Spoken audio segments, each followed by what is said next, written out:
Alrighty then, here we go. Put on our microphone. Hello everyone.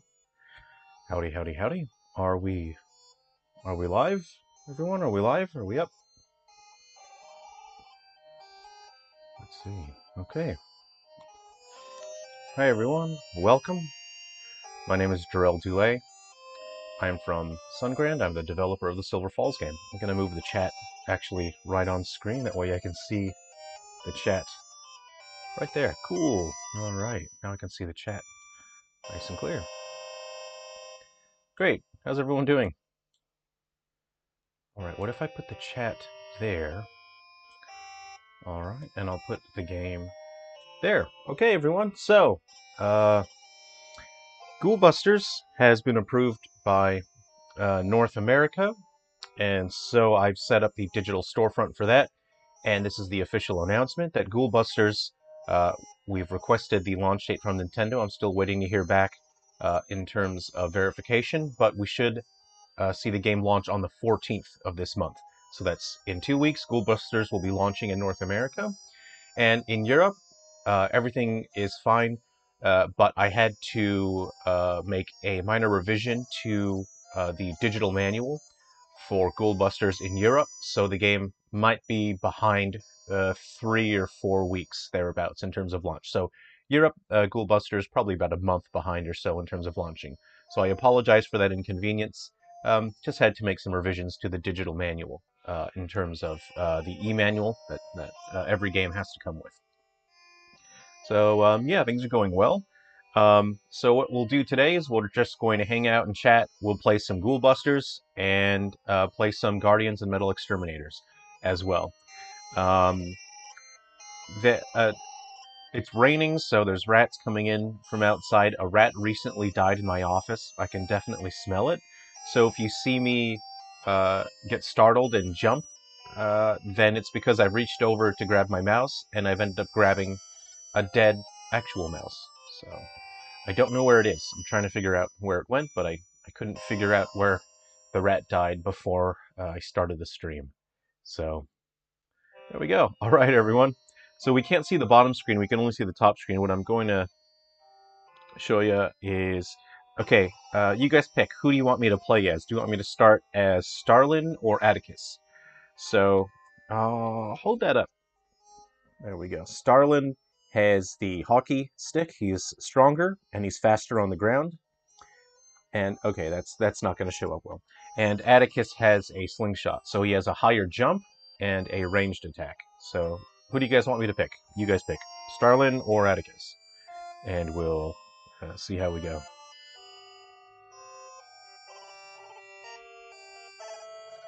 Alright. And instead of picking up audio from this tinny little speaker, actually what I will do is I'll just go ahead and play some Silver Falls music in the background. How about that? There we go. Alright, we're going Starlin first. Let's see, I don't want to really... Okay. Alright, here we go. Now, I don't know what the performance will be like, because the recording software slows down the game performance a bit. So we'll just see how we go. Let me lower this. Where's my... Oh no, my audio thing... My audio recorder has fallen back a little bit. Oh, pardon me, I gotta reach in there. Ah, my volume controller fell. No. Okay, I'm knocking a bunch of things over. Okay.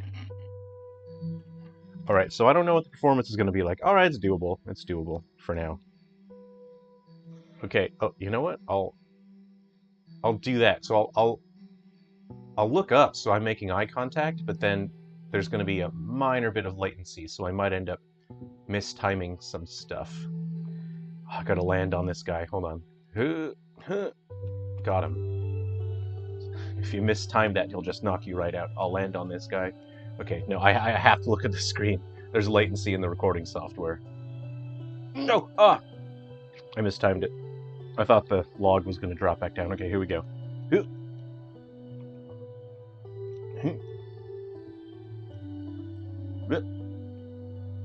I'm gonna make it. I'm gonna make it. Waiting for this guy. So this is a This isn't the very first level. There's a starter level that's sort of like the introductory one, and then this one's the second level after that. Ooh, I'm glad I made that. Let's see. So I have one item. I have the umbrella. I'm gonna save the umbrella, actually. It'll let you hover. Okay, here we go. I'm gonna make it. Ugh! Nice. Okay, here we go. Checkpoint. And here we go. Okay. Oop. Okay. Yeah, this guy drops stuff. He'll leave those stuff behind. They'll damage you. Okay. Not that guy. I don't want my box top. There we go. Let's see where this trampoline is. So there's a couple different... a lot of levels will have alternate paths, so I took the higher route on that. There's a lower route you could have taken as well. Hi-yah. So you can see with the hockey stick, it's quite... has good knockback, so if things are in your way... oh! No! Cool. Impaled. So performance on old 3DS, it's doable. You know, it's fine. It's smooth enough, but you'll notice that when you're running on new 3DS, it's substantially smoother. On old 3DS, I put in a massive amount of effort. That was actually one thing that Nintendo was actually, like, personally pushing me, is to keep improving the performance on original hardware. So that's, you know, they were showing some initiative that they want the end users to have the best possible experience, because it took a massive amount of work, because Unity isn't really designed to run well on original 3DS hardware. So it was a massive challenge. Oh, geez, that guy came out of nowhere. It was a massive challenge to get this game running well on original 3DS. But yeah, Nintendo pushed me, and I definitely got it working acceptably on the original 3DS. And in patches, I do want to keep improving the performance, but it's a massive amount of work. It's really tough. But what you're seeing now, it's quite jumpy because, again, I'm running recording software. But when you're running it on the 3DS, on new 3DS, it runs great. Woo! Okay, here we go. Ooh. Ah. Okay, you know, I'll just look at the screen. It's more immersive that way. Here we go. It's only like...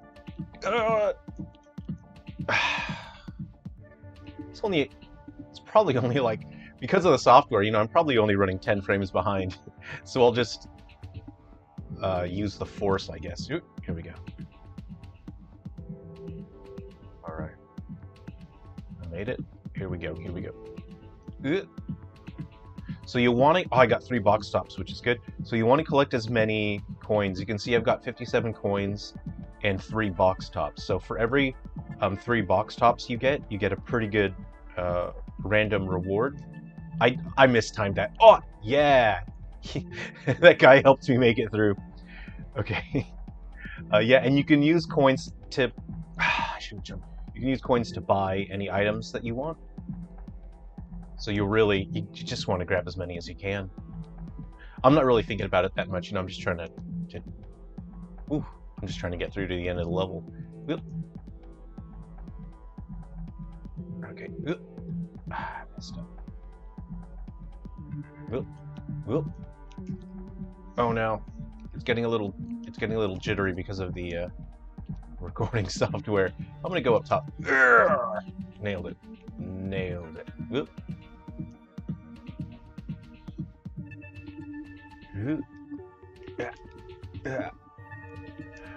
I'm so close. I can't afford to mess this up. Nice. Okay. Whew. So, hey, Doc Patate? Patate, I'm guessing. Thanks. Yeah, so the way this game works is, even though I know that platformers can be really tough for some people, so it's designed to where you're able to purchase a bunch of different items, and I'll show them. There's an item shop coming up, and that's what you can use the coins on. So you can actually go back, you can replay the easier levels, and you can stockpile on the bottle caps, and you can spend the bottle caps on items, and they'll make platforming segments substantially easier. So I'll buy some stuff now, and then we'll have a look at it. Hello. Best of greetings to you, sir. How many bottle caps have you found this time? 64, I think. I am Starlin Allardyce, thank you.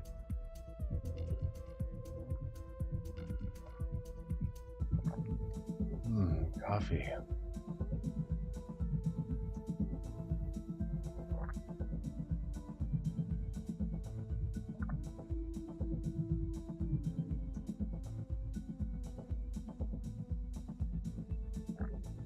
There's a bit of story here. After each level, there's an event, and you see a bit of story and lore. Totally radial. And playing as Starlin and Allardyce, you meet different characters and you see different story and lore. So yeah, it's worth it. If you're into the story of Silver Falls and the characters, then it's worth it to play through the game with each character so you get all of that. I don't know how I'm going to show this to you because the bottom screen doesn't show. I can purchase that. It's not going to show. I don't know why I'm holding this up here. I know it's going to be too bright. It's not going to show anything. So, oh, you know, it kind of showed up. Anyway, I'll just talk you through it. You can purchase a Ninja Star, which is a throwing weapon. You can purchase Jelly Beans, which restores your health. You can purchase an Umbrella, which lets you float in the air. And you can purchase Hyper Candy, which slows down time. I'll purchase a Ninja Star so we can see what that looks. I'm going to purchase a second Umbrella. I've already got one. Okay, this is totally radial. So it says you found 3 box tops. You got a wonderful prize. So I got 3 firecrackers. So that's pretty fantastic. So that does a ton of damage. I'm going to save that until I get to a boss fight or something. The items really help when you get to bosses. And it's probably a bit blurry. Yeah, it says you got a reward. So you want to collect as many box tops as you can. And of course, you want to get them bottle caps. That will let you purchase more stuff. The Hyper Candy is 80 bottle caps, so I didn't even have 80 just then. And of course, that's going to be extremely useful. That slows down the whole game so that you can time all of your jumps and maneuvers easier, especially as the game goes on, it gets substantially more difficult, challenging. Coffee. I should have made myself an apple cider before I started. All right, let's see here. Woo! Ooh. I want the bottle caps. Ooh. Ow. Ooh. Yeah, squish them. I want to watch out for that spike. Okay, here we go. Ooh. Ooh.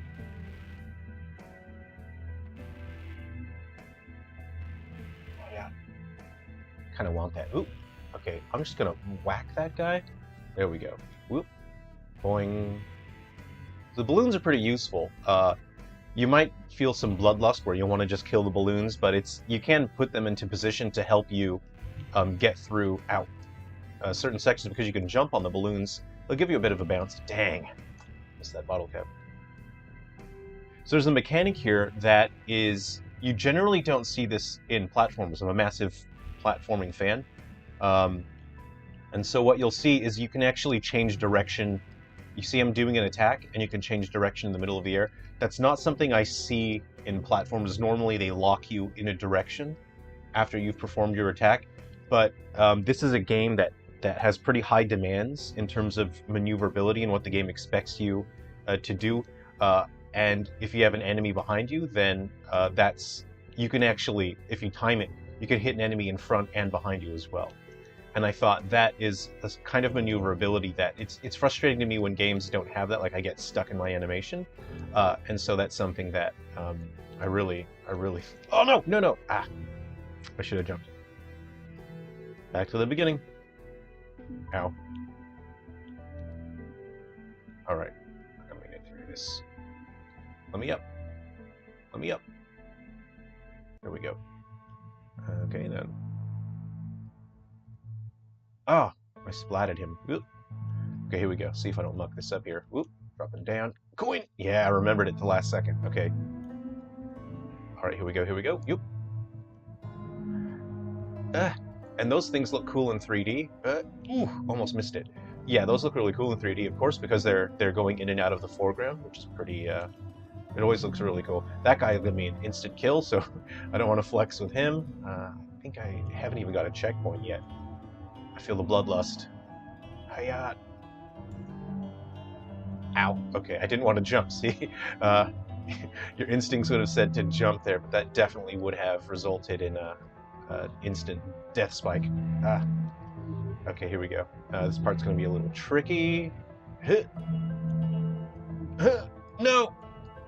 Ah, checkpoint. I'm fine. I'm safe. There's a checkpoint there. Okay, here we go. Oop. Oop.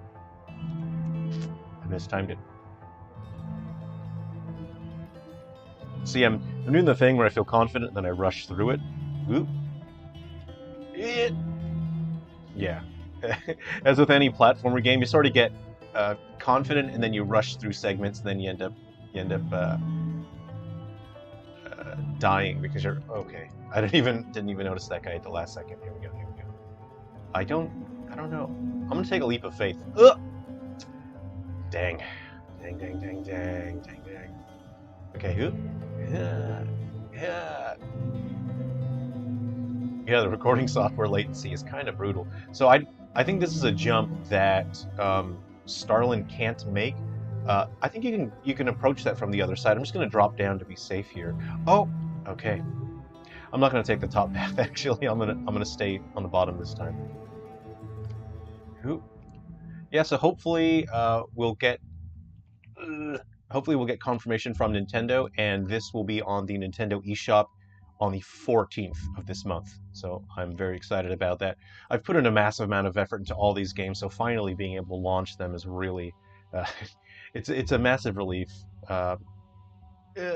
Because it's a worry, you know, people won't be able to purchase these games for very long. They'll be available for a limited amount of time, and that was always the charm of it, you know. I'm kind of wishing I hit some jelly beans. Okay, here we go. As jelly beans will restore your health, of course. I'm just going to drop back down. I'm going to be safe here. I don't want to risk it. I'm a little low on health right now. Oop. We'll womp that guy. Got to grab them bottle caps. Actually, I'm going to use this guy to help me get up there. I don't know what's up there. Oop. I hesitated. Going up. Okay, I'm not going to hesitate that time. There we go. Okay, cool. Get some bottle caps. I don't know if there's another leap of faith that way. I'm going to drop back down and grab these Hayat. Just in case. I don't... This feels like a trap. Feels like... Okay, me personally, I feel like I would have put spikes at the bottom of these coins. Let's see if I did. Oh, I didn't. Oh, I put a guy there. It wasn't spikes, but I put a guy there. So, that's pretty trolly. But that seems like it's on brand for me. Okay, I don't want to get killed by that guy. Right, okay, here we go. Oop. Gotta be... Dang. At least I got a checkpoint. Okay, here we go. Right, there we go. I'll save that jelly bean in case I get hurt back here. All right, look at that. Box top, there we go. I've got 2 box tops. There should be one more in this level, but I don't know if I've missed it. I'm just gonna grab that jelly bean. I mean, I don't need it, you know. Make the full jump? Yeah. All right, so after I finish this level, I'll switch over to Atticus. Oh, I think I'll have to reset. No, I can exit. Okay. Yeah. Ah! Okay. I thought I wasn't going to make it. All right. All right, so I'm going to grab these. I'm feeling a little tense right now, so what I'm going to do, I explained that there's a lot of items that you can get. I'll show you the bottom screen here, actually. Is that? There we go. Is that on it? Yeah. You have the items just there. And I designed it in a way that felt reminiscent for players of 3 Down Stars. And in 3 Down Stars, that's where your inventory was, so on the right side, so that made it easy to access with your thumb using the touchscreen. And I wanted to build this bottom screen with a sense of familiarity, so that's where I kept the items, and they're laid out in a more style that matches the game more. But also reminiscent of 3 Down Stars. I really hope I don't mess up this section here. I don't... Oh, man. Okay. I'm gonna... Okay. Ah! Okay, I gotta squish that guy. I gotta squish him. There we go. No! My bloodlust. I should have left him. Yeah. Okay, here we go. Ooh. My soul. Oh, there's a box top up there. Ah. Okay. Oh, thanks. Yeah. Yeah, I really wanted it to to give that 3D effect. So when stereoscopic is on, it's pretty rad to look at. It is a proper. Actually, it's not like simulated parallax. It's actually actual 3D. So the objects are sitting farther back. So it's not the simulated parallax effect. It is a real stereoscopic. Oh, I did it! I did it! I did it! No! Oh, yes! Oh, man! Oh, yeah! All right. I'm genuinely excited that I just rushed through that. Normally you have to take that section pretty slow, but yeah, all right, that feels like a big W for me. I got genuinely excited. I don't want to get killed. Okay, I've only got 2 jelly beans left, so I'm gonna make it. I'm gonna make it. No. Okay, I'm genuinely I'm genuinely amped about that. I think I did all right. That was pretty fun. All right, if you don't want to get spoiled for the story and the events, then maybe look away, I guess. Look away at this part. Hey, look, it's someone familiar. Let's see who it is. Hey, what are you doing here?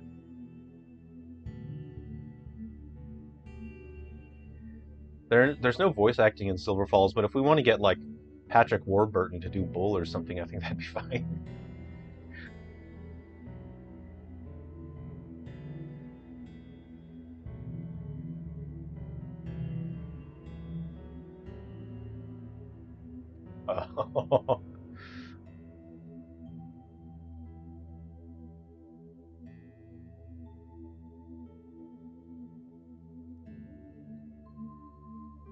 Yeah, I want to stay out and play more.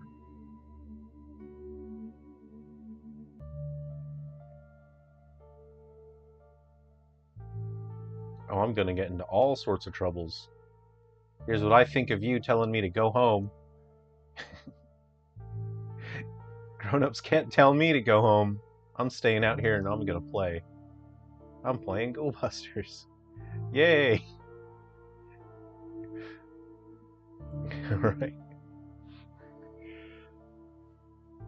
Oh, item get. Alright, I've got 90. Cool. I'll purchase Hyper Candy now. I can afford 1 Hyper Candy, and then I'll show you the effect. Cool, so I didn't get a 3rd box top. That's fine. Your box tops carry over from level to level, so you can also go back and play earlier levels if you need to keep collecting box tops as well. Oh, thanks, Egg. Yeah, I love playing with 3D on. That's one of my favorite things. I know a lot of people will turn the 3DS stereoscopic 3D off, and I know a lot of people have the new 2DS XL, but for me, I've always cranked the 3D slider right up, so I really wanted to get the most out of that. So foreground stuff, background stuff, a lot of the hazards, you'll see hazards go in and out of the screen, especially this kind of effect, these rotating logs. I made sure that they had a strong effect in 3D as well. So what I'll do is I'll switch characters now. So we've seen Starlin, and his strengths are that he has a strong melee attack, and he's pretty good on the ground. He has good ground speed. I'm going to exit to the menu now, L, R, and X. But again, I'm running streaming software. I don't know if it's going to crash because the streaming software uses a lot of memory on the console. So, okay, we're good. This time I'm going to select Atticus Long Draw. Okay. I'll continue from 1-3, and then we'll get to the boss fight. Hey, Lunar Knights, how's it going? So I just played through a couple of levels. I've only done 2 levels so far. I played as Starlin, so you missed the Starlin gameplay. And I was showing he's fast on the ground, he has good ground speed, and he has a good melee attack. So now we're Atticus. Atticus has a higher jump, so you can see he can do jumps that Starlin can't, and he also has a ranged attack. You can aim the ranged attack, so you can even attack enemies below. And if you want to hold in place, you can hold the R button. So if you hold R, you can stay in place, and you can use the circle pad to aim your attack. So you can aim full 360. You can even use the R button in the air. So if you jump while holding R, you can see that you can aim in any direction that you want. So there you go. It's not quite like a Mega Man game, you know. I wanted these characters to feel distinct in their own way. We've had what, like 40 years of platformers, and you know, characters, they either feel like a Mario or they feel like a Mega Man, and I wanted these characters to feel distinct in their own way, you know. All right, let's see what's going on here. Yeah, exactly. You know, Egg, I totally agree. Yeah, and sometimes the only reason I ever turn 3D off is when I want to. Some games, the 3D effect is very subtle, so I turn the 3D off and I turn it back on just to remind myself, like, okay, good, yeah, it is definitely turned on. All right, so the big, so these enemies will skewer you. So one of the items that you get, one of the equipment you get is a virtual pet, and when, so this is a bummer. I didn't have enough development time. I was going to make a full virtual pet, and it would be very similar to the old Tamagotchi and Digimon. You can see him there. It's a virtual pet that stays on the bottom screen. I wanted the game to launch with that, and it was just, you could boot up the game and even just play with the virtual pet and not even have to play the storyline. That's what I wanted to do. I ran out of development time because I'm also developing 6 other games simultaneously. I'm on a very tight deadline, and Nintendo's waiting for me to get these games in. So, unfortunately, the virtual pet, he just sits there. He doesn't do anything. But what he does is when you push any of the buttons, it'll make a loud sound. So every time you push the button, these monsters that have these large spikes, they'll retract their spikes. So they react to the sound of the virtual pet. So if I push that, he'll retract it, and I've got about 5 or 6 seconds to get through there.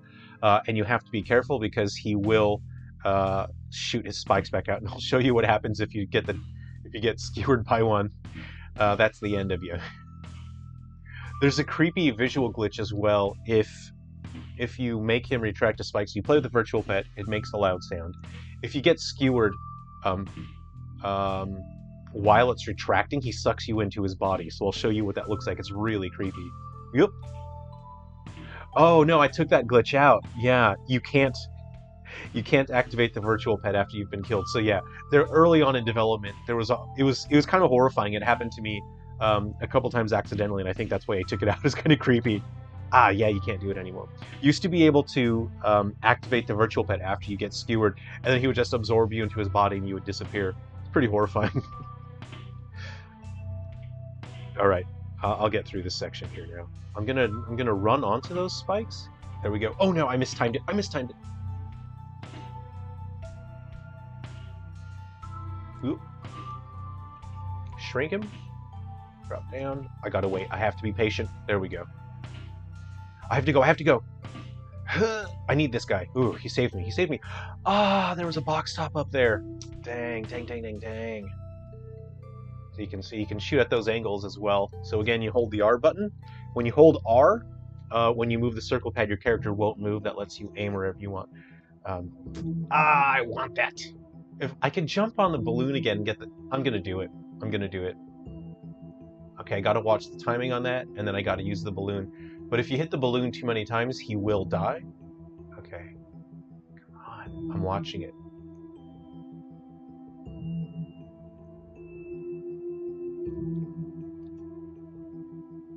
No! No! Yeah! Okay. This seems...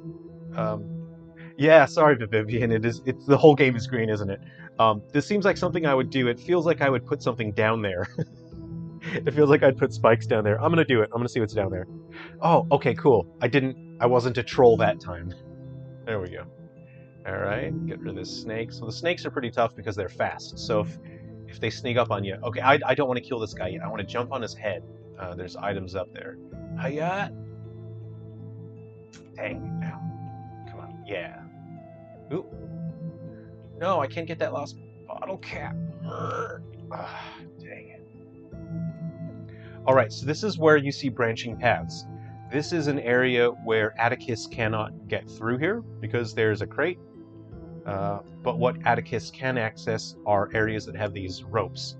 So if you hit that with the slingshot, Atticus can hit the rope, it'll drop down a rope, and then you can grab it. That's something that I fell. That's something that Starland can't access. So this is a split level. So if you play through this, it's hugely different depending on the character that you're playing as. Ooh, that was close. And then later on, you're going to see more of those enemies with a massive spike, so you're going to rely on the virtual pet more and more later on. Okay, I'm going to make it, I'm going to make it. Oh no, I need it now! Oh! Okay. So that portion got really tough. So I had to... I came up with this idea while I was creating White Inside its Umbra. Sorry, let me know if the music's too loud. So with White Inside its Umbra, you had to use your apps on the gamepad, and that's an idea that I had with this, is it's a more compact version, where you use the virtual pet as a tool to help you defeat the enemies, or to deal with enemies. And so that was a situation where you had multiple threats to deal with, and then suddenly you had to use the virtual pet as well. And stuff like that, I think, it's just really exciting when you realize the tools that you have to use to get it all working. Dang, dang, dang. Ow. Yeah. Yeah, Lunar Knights. It should only be 2 weeks. Hopefully. I'm still waiting again for confirmation from Nintendo. But 14th of this month is when Ghoul Busters should launch. Okay. I gotta go now. I gotta go! Okay. Oh, climb my rope. Going up. Alright, this area is tough. So I gotta try and... Oh, you know what? Okay. So everyone, I'm gonna use my Hyper Candy. You remember I purchased the Hyper Candy earlier? I'm going to use that... Okay, as soon as I get onto this log, I'm gonna use the Hyper Candy. Ooh, okay, you can see things are slower now. It's much slower. That gives me time to... Oh, no! I was busy talking and I wasn't looking. Alright, everyone, I've wasted my only Hyper Candy. That's the only one that I had. They're quite expensive. It cost me 80 bottle caps. I won't be able to buy another one. I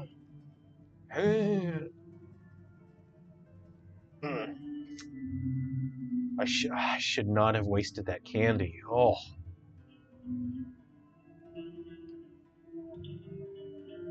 Hi, Morgan. Morgan Norse. Thanks for stopping by. So what I'm doing is I'm taking the motion control out of the Wii U gamepad. And it's going to take some of the immersion out, but I think that will be enough for Nintendo. So that means that instead of... pretend this is the gamepad. Instead of using the gamepad to look around to look for invisible enemies, so there's enemies that you cannot see with your naked eye, you have to use the gamepad camera. You look around and you'll find the enemy there, but the game is very self-aware in what it asks the player to do. So there are situations where you're looking around there, you find the enemy that's invisible, and you find him with your camera, you think, okay, cool, I'll get my Wiimote, I'll turn, I'll face the enemy, and then it'll drop a different enemy. Like a different enemy will suddenly appear right next to the visible one. So when you look, you have very limited range with that, right? So you'll look away from there, you found the invisible enemy, you look back at the TV, and then there will be another enemy right next to you that you couldn't see through the camera because obviously you're looking at this small viewing screen. And Nintendo found that to be too startling. And I suspect they may have fallen off the balance board or dropped the gamepad because that happened to some of our testers that we brought in from outside. We brought testers in to the studio to test, and we had those people almost drop the gamepad and almost fall off the board in those situations. So I suspect that's what Nintendo is concerned about. So removing the motion from the gamepad makes the game much less immersive, but it means that you won't have that kind of startling because now you have to turn the TV screen so the gamepad will see what the TV screen sees. So it's a compromise, but that means that the rest of the game at least can be launched. So that's where we are with White Inside its Umbra.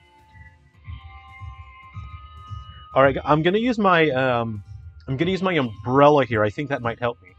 All right, here we go. Oop. No, my umbrella. That sucks. I pushed my umbrella, but I think my sausage fingers were too big and I missed the umbrella button.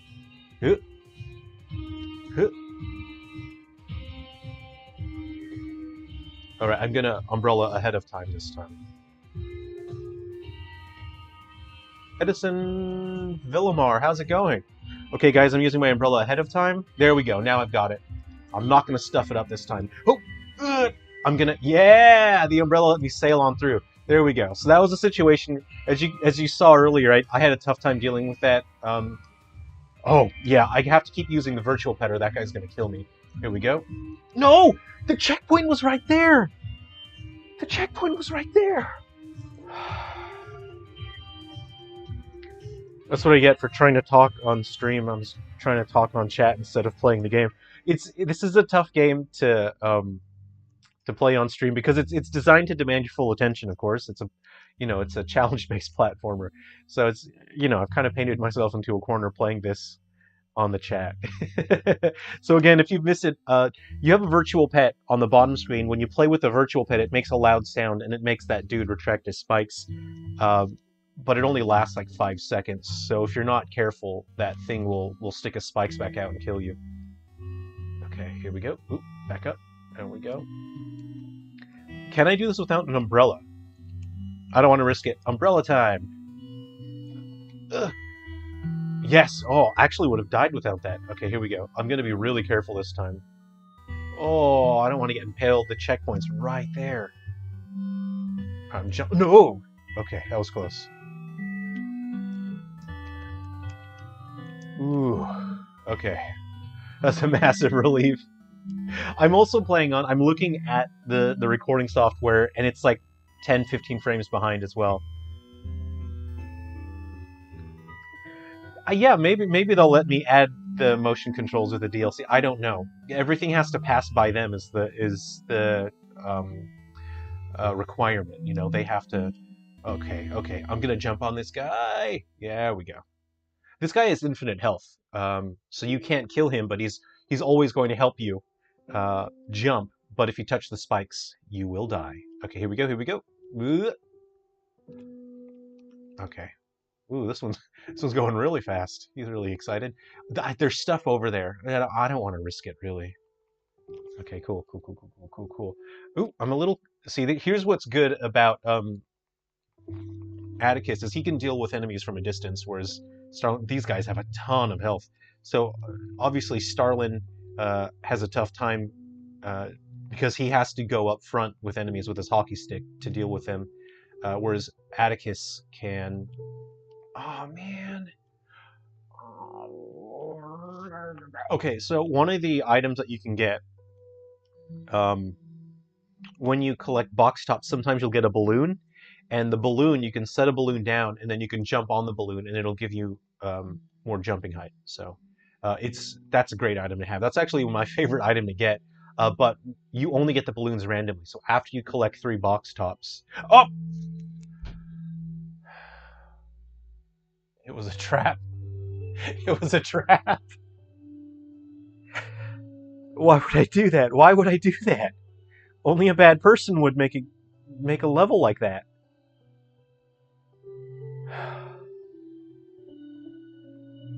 Why would I do that? Okay, there was a speedrunning strat right there.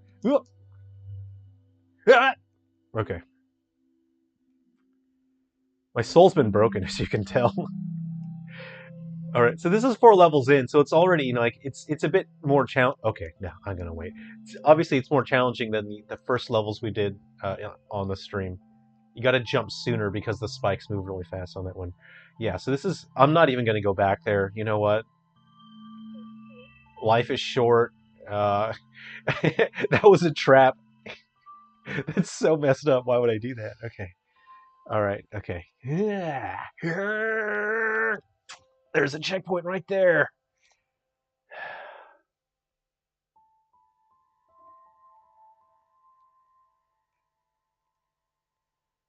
It gets... Yeah, these kind of games, I really enjoy these kind of games because you just get into the zone, you know?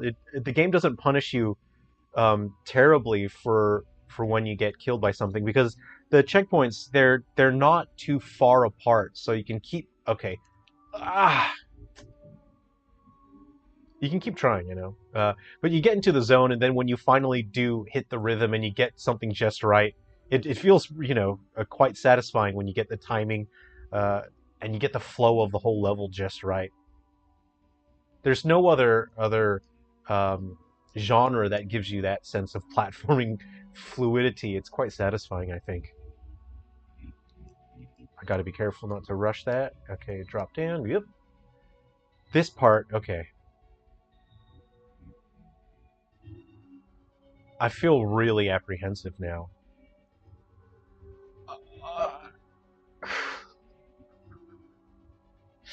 Uh, I'm dying. I'm dying, Anakin. All right. This would have been really nice if I had some balloons, because then balloons would really help for that. I'm not going to rush it. I'm going to be patient. I will. The end of the level is right there, I think. All right, here we go. Oh, see, I'm starting to get apprehensive. You can see my psychology changes. I'm getting no. Hey, Steven, how's it going?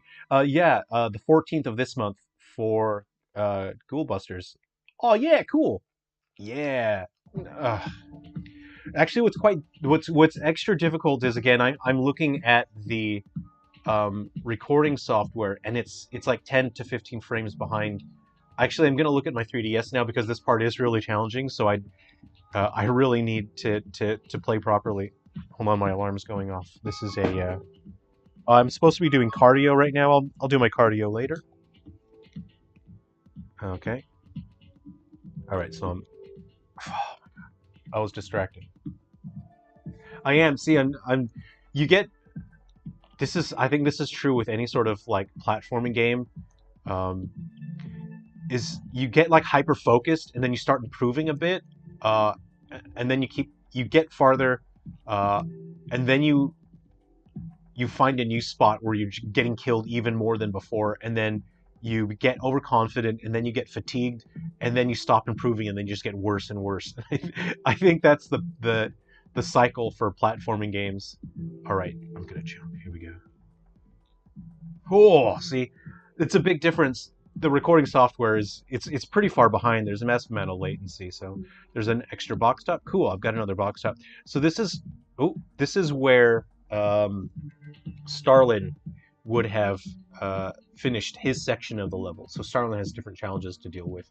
Can I make that whole jump? Can I make that? No, I'm gonna get hit by that guy, I think. I better go on the log. I'm going on the log. Here we go.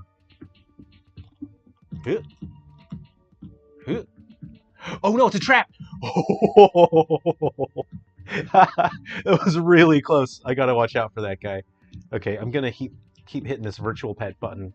Wow, that was really close.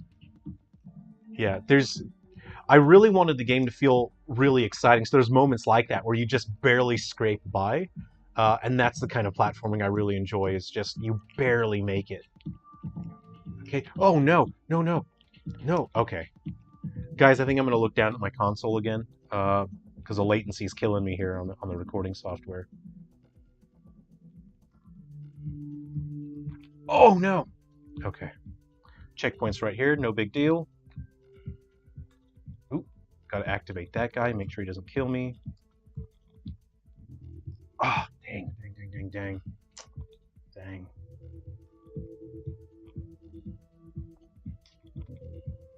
Yeah, when you play something like Mega Man games, I really get that. I start getting through a section, I start improving, and then eventually, like, my spirit gets broken, and then I just keep getting worse and worse. So, I love Mega Man games. Oh shoot, that last one's really fast. Okay, I'm gonna look down at my console for this one, so there's less latency. Here we go. Okay. No, no! I should have jumped. I should have jumped. I'm an idiot.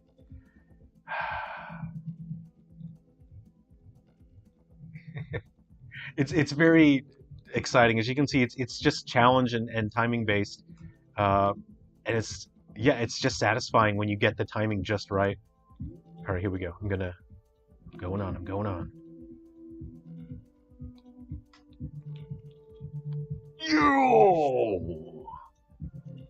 Get in. That was pretty exciting. All right.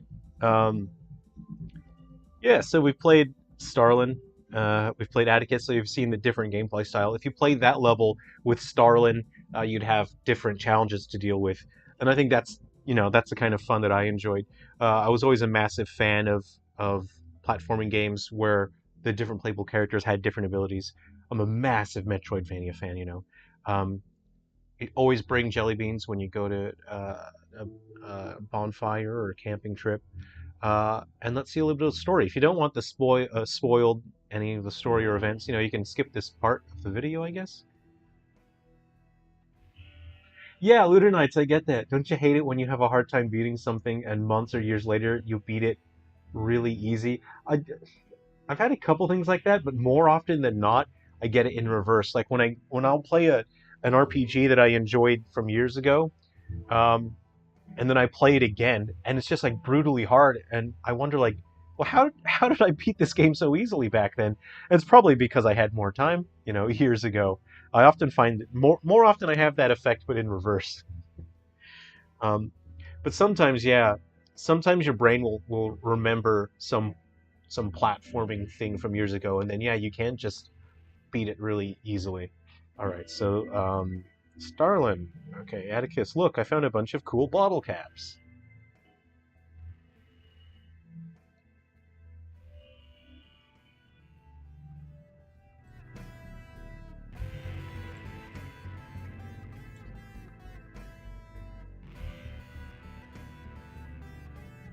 There's a bunch of grown-ups that want to play Ghoul Busters with us. Should we let them join our club? These dudes are good at playing Ghoul Busters. This is like that episode from Blader Bears from Jupiter. Alright, just stand on my friend's head for a little bit. Yep. This is normally how I enjoy a camping trip, and you've got a campfire. Jump on your friend's head. Alright. So what we'll do now, let me think. We'll play some Guardians and Metal Exterminators. How about that? So we played a bit of Ghoul Busters. I'm very much looking forward to finally getting this game launched. Again, it'll be the 14th of this month, so about 2 weeks for Ghoul Busters in North America. And then Europe, hopefully, best case scenario, it'll only be like 3 or 4 weeks behind or so. And then after that, hopefully we'll get Undertakers launched on the Wii U.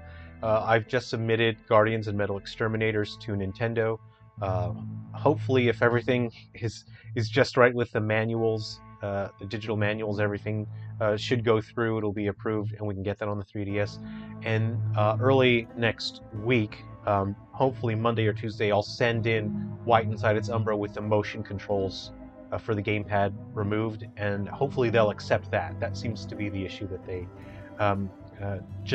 it was icing on top of the cake, and they don't want the icing on the cake, so to speak.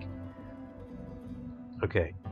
What I will do is I'll buy another umbrella. Okay, cool. Ah, yeah! You know what? Before we check out, so I got 3 box tops. And so what it says is I got a wonderful prize. I got an RC helicopter? RC chopper? Yeah, I got an RC chopper. I'll just show you what this item does before we switch over to Guardians and Metal Exterminators. And that game is pretty chill. So, alright, here we go.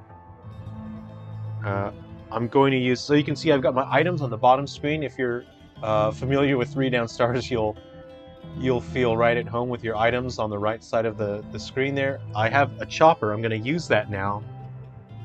Oh, there's a boss fight. Do you guys want to see the boss fight, or do you want me to not spoil it?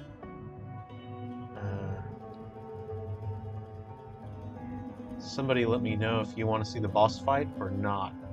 I'm not sure if I want to spoil it or if I want to let people enjoy it themselves. No, you know what? This is the first boss fight. It's just not a spoiler for anything. All right, here we go. Let's do it. Yeah, okay. All right, Morgan. Let's see the boss. Okay. Oh, ah! Ooh.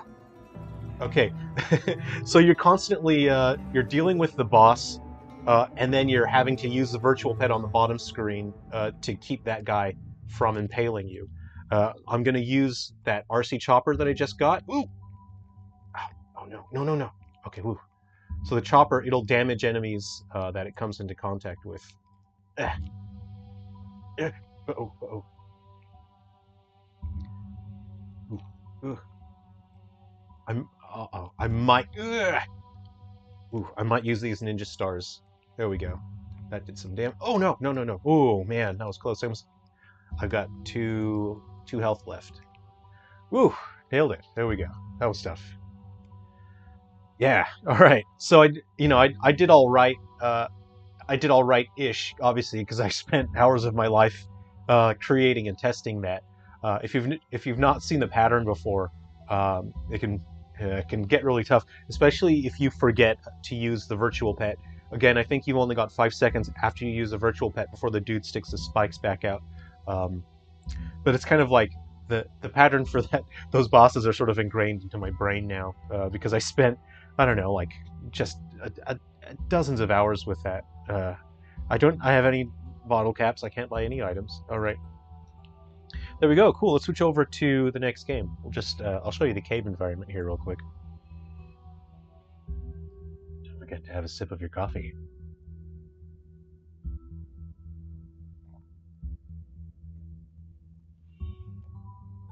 Oh, this is a fun guy. Ooh. So you can see there's a bunch of fun spiky bits. All right. So what'll happen if you, oop, I missed entirely. Oop. If you land on the spikes, you get impaled. That's a bummer. So you're gonna have to land on the non-spiky part. Oop, I missed it. So you can see every level does have its own new mechanic it introduces. So there's new challenges every time. And then that guy is an insta-kill. Ow! Sniped from across the map. I didn't make it. So yeah, you can see that. Anyway, I hope you enjoyed that. And again, the game is much smoother on when you're just playing it on a retail unit. This is running recording software, and it's making the frame rate kind of crappy. Okay. Let me exit out of this. I hope it doesn't crash. I don't know if it'll crash or anything. I'm going to open Guardians and Metal Exterminators now. Here we go.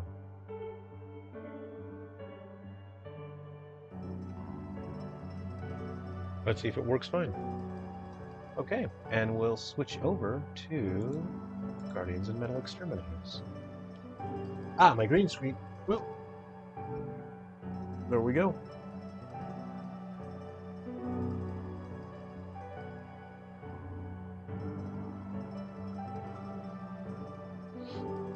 All right, we're switching games. Again, I don't know what's going to happen in terms of performance. I mean, it's obviously quite slow. It normally loads right away, but the streaming software has a negative effect on the game performance. So we'll just see. Again, it normally doesn't take this long.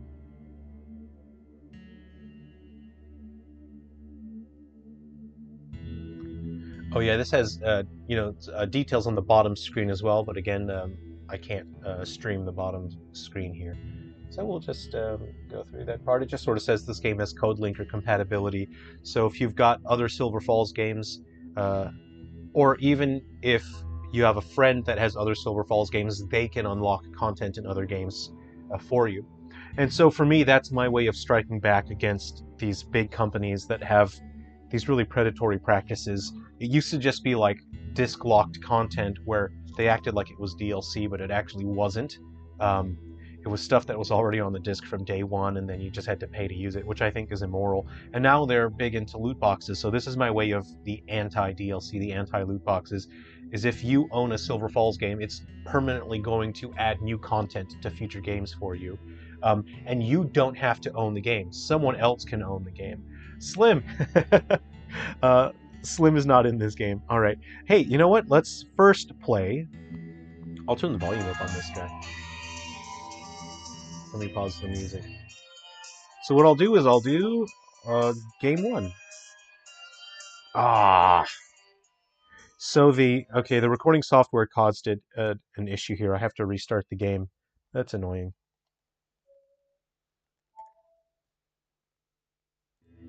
Okay, just got to start it up again.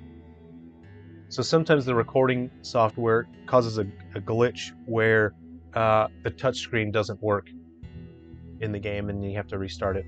Just an annoying, you know. Yeah. So um, what I'll do is I'll play the two game units. So there's the two games that are like Tiger Electronics. There's one called Guardians and one called Metal Exterminators, and that's why the game is titled Guardians and Metal Exterminators. It's two different game units. So here's some behind the scenes chat here. Here's some hot goss for you guys. Is the game wasn't originally going to have a massive modern 3D component to it. The game was originally, I was only going to sell it for $2, and it was going to be the two retro game modes, the ones that look like Tiger Electronics games. So Guardians and Metal Exterminators was just going to be that. It was just going to be a fun game. That was just a fun little, oh, ha ha ha, look at that. It's funny. It looks like a Tiger Electronics game. But I thought, in terms of the story and the time frame, there was an opportunity I had to do much more with the concept, and I didn't want to waste the concept. Okay, let's see if it works this time. Hooray! All right, I'll pause that. And again, it's just going to take a while to load because the recording software. All right, so this one I'm playing Guardians. So you have two buttons. You have attack and you have shield. Oh, I can do up there, yeah. Actually, I really like these game modes. I think they're a lot of fun. They're just so chill, you know. They have a real vibe to them. Ah, I didn't block it in time. Okay. So for the projectiles, you have to press the shield button to stop them. Otherwise, they'll damage you. There we go. I shielded it. But obviously you have to press the shield at the right time. If you do it too early, your frame data won't line up and you'll get hit. Okay. Uh, and then, of course, like the original Tiger games, it speeds up over time and it gets more difficult. There we go. There we go.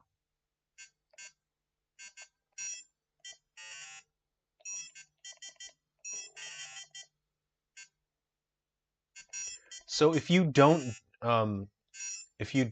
defeat the enemy, you lose points. If they get to the bottom of the screen and you don't hit them, you will lose some points. Whereas the projectiles, you can just safely avoid the projectiles.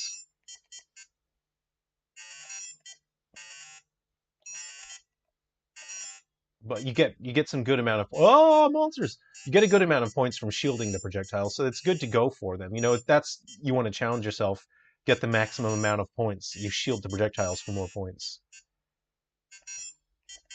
Come on, come on. Got him. There we go. I wasn't going to risk getting hit by that projectile. Okay, there we go.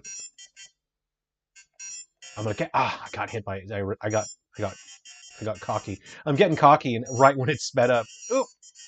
There we go. There we go. All right.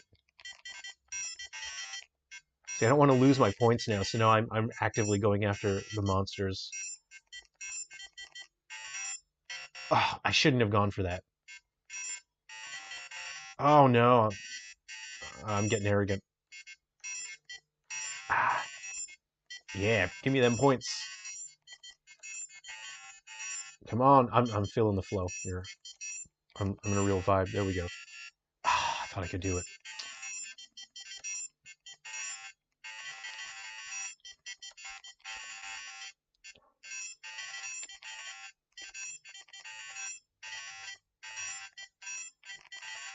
No. Okay, I lost points there. No. Oh. All right, that's actually a pretty good score for me. Yeah, 1,740. So you can see there's a real vibe. Obviously, I have a bit of delay because I'm looking at the screen. Lunar Knights, you got your Galaga taken away in elementary school and got it back a year later. Boy, that teacher was playing that Galaga for a year then. That's messed up. All right. Okay. We got this fun little retro uh, design on the bottom screen. It just reminds you what each particular thing does, uh, what buttons to do in the game. I'll exit, and then that was the Guardians game unit. Now we'll play the Metal Exterminators game unit.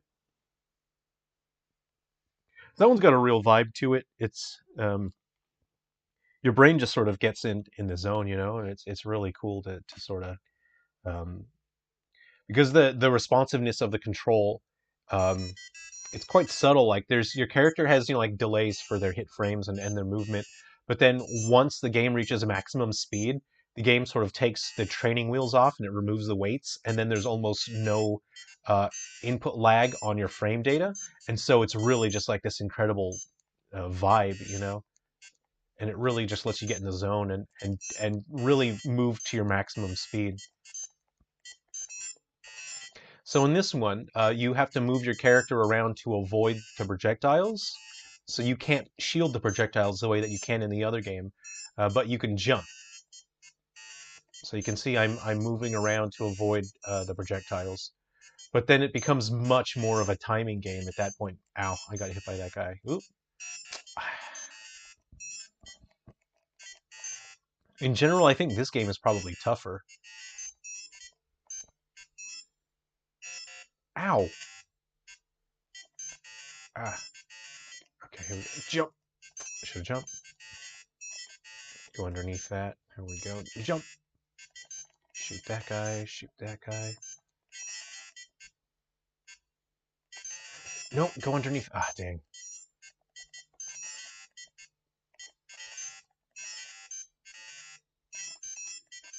Don't. Ah, I got hit by it. You have to play it safer in this game, and I'm not really playing it safe. I'm kind of playing aggressively. But this is one. This game mode, you probably have to be a little more careful.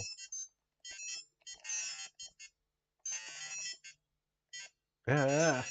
Oh, I jumped right into that projectile. I'm dead. I'm dead. Oh, a Super Mario Watch Lucky. I don't know. About 8 years ago, I saw in the shops. Actually, I saw the Zelda Game Watch, LCD watch. I didn't buy it. It was like $30. I should have bought it. All right. Okay, so that was Metal Exterminators. I wasn't really paying that much attention on that round. And it's tougher. Metal Exterminators is tougher. So those are the two retro game modes. And then you have the mode that's called Frontier Guardians. This is the main draw here with the more modern graphics. I don't know what the performance will be like with the streaming software, so we'll find out together.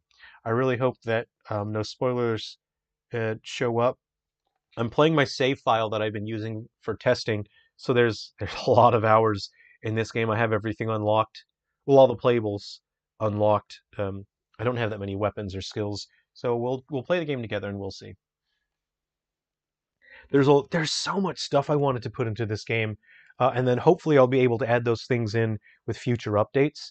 Uh, but again, I'm developing 6 games, 6 brand new games simultaneously, so I had to cut a lot of stuff out. Um, for example, like this game takes place in the late '80s. It has particular characters.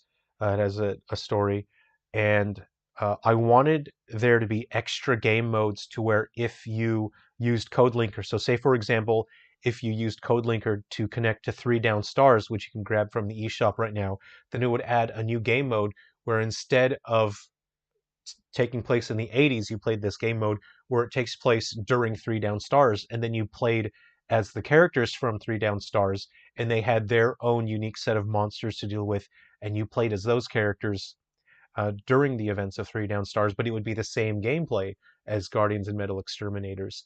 And that is the kind of thing that takes a lot of time, and I would love to have that feature in there, but I didn't have the time to implement that.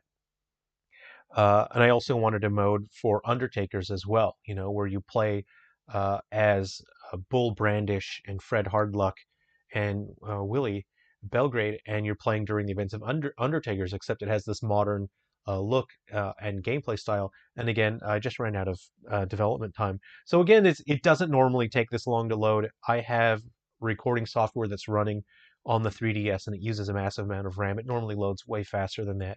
So here we go. I currently have Gold Prospector as my character right now. So oh yeah, his weapons, I think I fully upgraded that. I'll show you the bottom screen here. It's kind of green, so maybe maybe it won't show up on the green screen. You can see your character's stats there. Uh, oh no, it's not fully, his stuff's not fully upgraded. I'm going to see if I have some weapons to equip. So he has a skill here that says Destructive Energy, and that skill says it recovers some energy after breaking a vase. So sometimes in missions there'll be vases, or vases, whatever you want to say. So if you break those, you'll recover some energy so you can do a special attack. He's got a baseball bat equipped. I actually don't have any other weapons for him.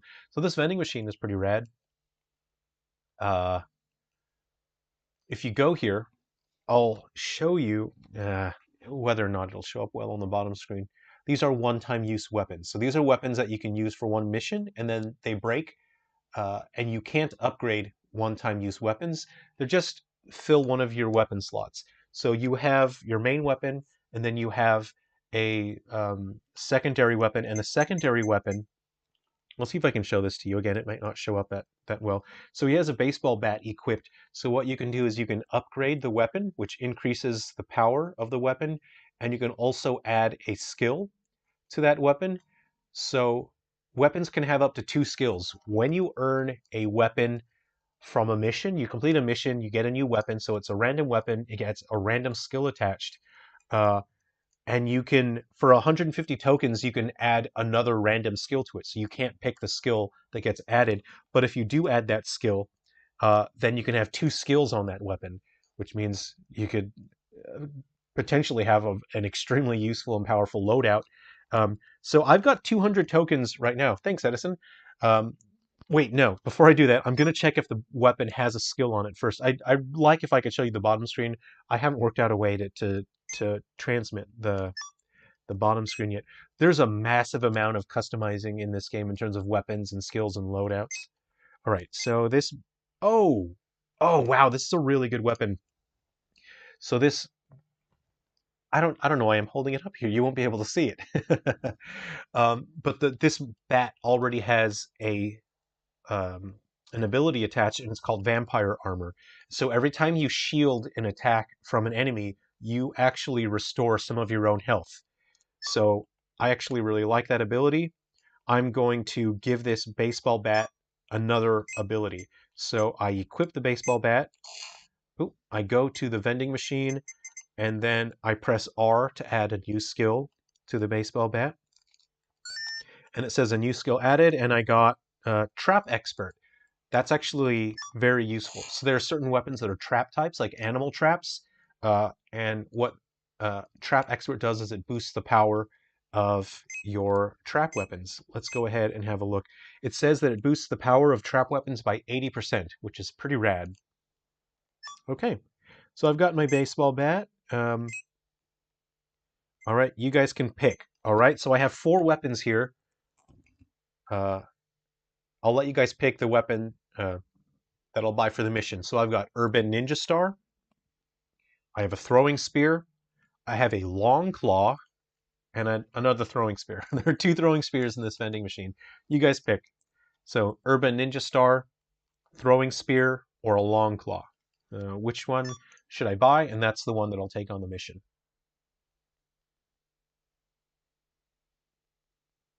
Here we go. Just enjoy the environment for a while.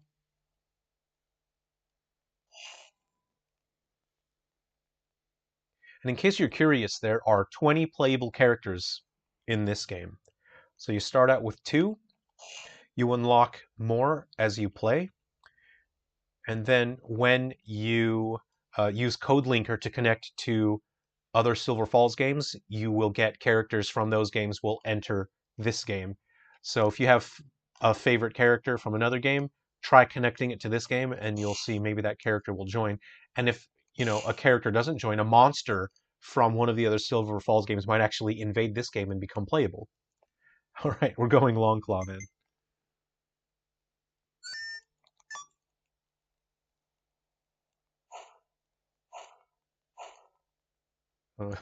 This is what the long claw is. Oh, hold on. Let's see if you can get a better look at it.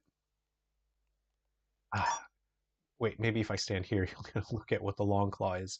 That was the long claw. It's oh, it's a rake. The long claw is a rake. Which, I mean, what is a rake if not a long claw? I'll go on a mission now. So we'll see what the deal is here.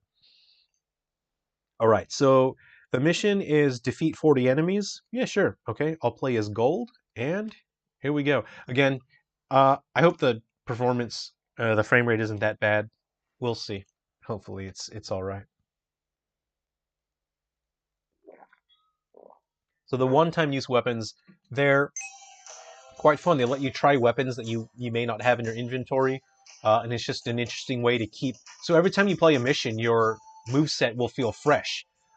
What I find when I'm playing these kinds of games, the long claw is really powerful. Yeah, it has good knockback as well.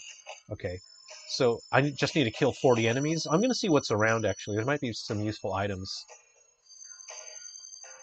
Oh, is this a trap? Nice. So remember, I have trap booster. Okay, so I gotta. Of course, the streaming software has caused a hiccup right here. Oh, put my trap on the ground. It did 86 damage, which is nice. Okay, so I have my ranged weapon. What I'm going to do is I'm going to try and... I'm going to do this. Oh, like I was saying, when I'm playing these kinds of games, what kind of irritates me is you find the one good weapon, and then you just keep using the one good weapon. And then your gameplay feels very stale. And that, I think, is a flawed design, because then it doesn't keep the game fresh, and it doesn't give players a reason to experiment with different loadouts.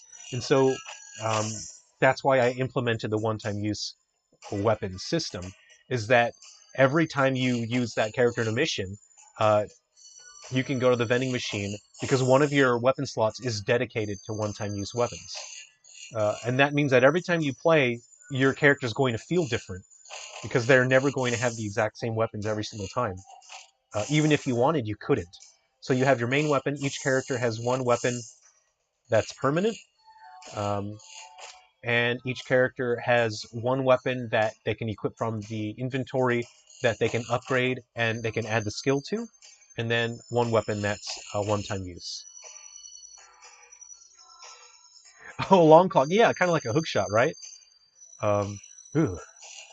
Is that creature from Ghoul Busters? Which one? Which creature? Oh, the spiky guy? No, actually, it's a different spiky creature. This one's all spikes. Otherwise, you'd be able to put a virtual pet on him and shrink him, right? This guy has his spikes don't retract. The two big spikes, nowhere to go. Whoop. Yeah, give him a thump with my long claw. I'll use my. I got two here. I'll use my special attack. All right, I've got 3 energy. I'll use another one. Okay, so I should be able to recover energy. I have that ability, Vampire Armor. Oop. See, every character can shield, but you have shield or armor. It's called armor. So I have 1 armor left. So every time you block an attack, your character will counterattack with that powerful, they have their own sort of moves. So if I shield that, it knocks all the enemies back, but now I have 0 armor left, so I can't shield anymore. If I press L, you can see my block animation doesn't come up anymore. So it's a defensive move that requires its own MP, or mana, if you will. So this loadout isn't really, it's not well suited for combos. Gold isn't really set up for combos. He's meant to be a ranged character. He starts out with the Electro Blaster. Oh guys, this is going to be some funny behind the scenes as well. So I wanted to keep the age rating on Ghoul Busters as low as possible. So I actually changed the blood. You see when you hit the enemy there, it's not blood. I actually changed it. I just turned it white. And that allowed me to get a lower age rating, because there's no blood in the game. It's sweat, I guess, or life juice, or whatever comes out of you, but it's not blood, so I can get a lower age rating. Yeah, thanks. I'm glad you guys like the graphics. What I would have liked to have done is, during certain things, the camera might zoom in and get a little closer, just so you can see, like for a special attack or something. And maybe I can implement that uh, in in a future update. But again, Guardians and Metal Exterminators has a very specific intention. I just wanted the game to be a really chill vibe. I got an item. Let's see, that restored some of my energy. Nice. I totally forgot I had my baseball bat. I'm gonna start doing some combos now. So I'll combo my baseball bat with my long claw. So you can see you can cancel the end lag of your weapons by switching to other weapons in the middle of a move, and that actually increases what's called combo power. So your damage output increases. There's an indicator on the bottom screen that tells you your combo power. So it's good to have the weaker, faster weapons like a camping knife because they build up your combo power so that your bigger weapons will hit even harder. You don't really want to flex with those guys up close, obviously, because they'll spike you on contact. So it's good to have a ranged weapon to deal with these guys. Ah, no, I've got a decent amount of health. I'll just go up and melee this guy. My baseball bat and my long claw.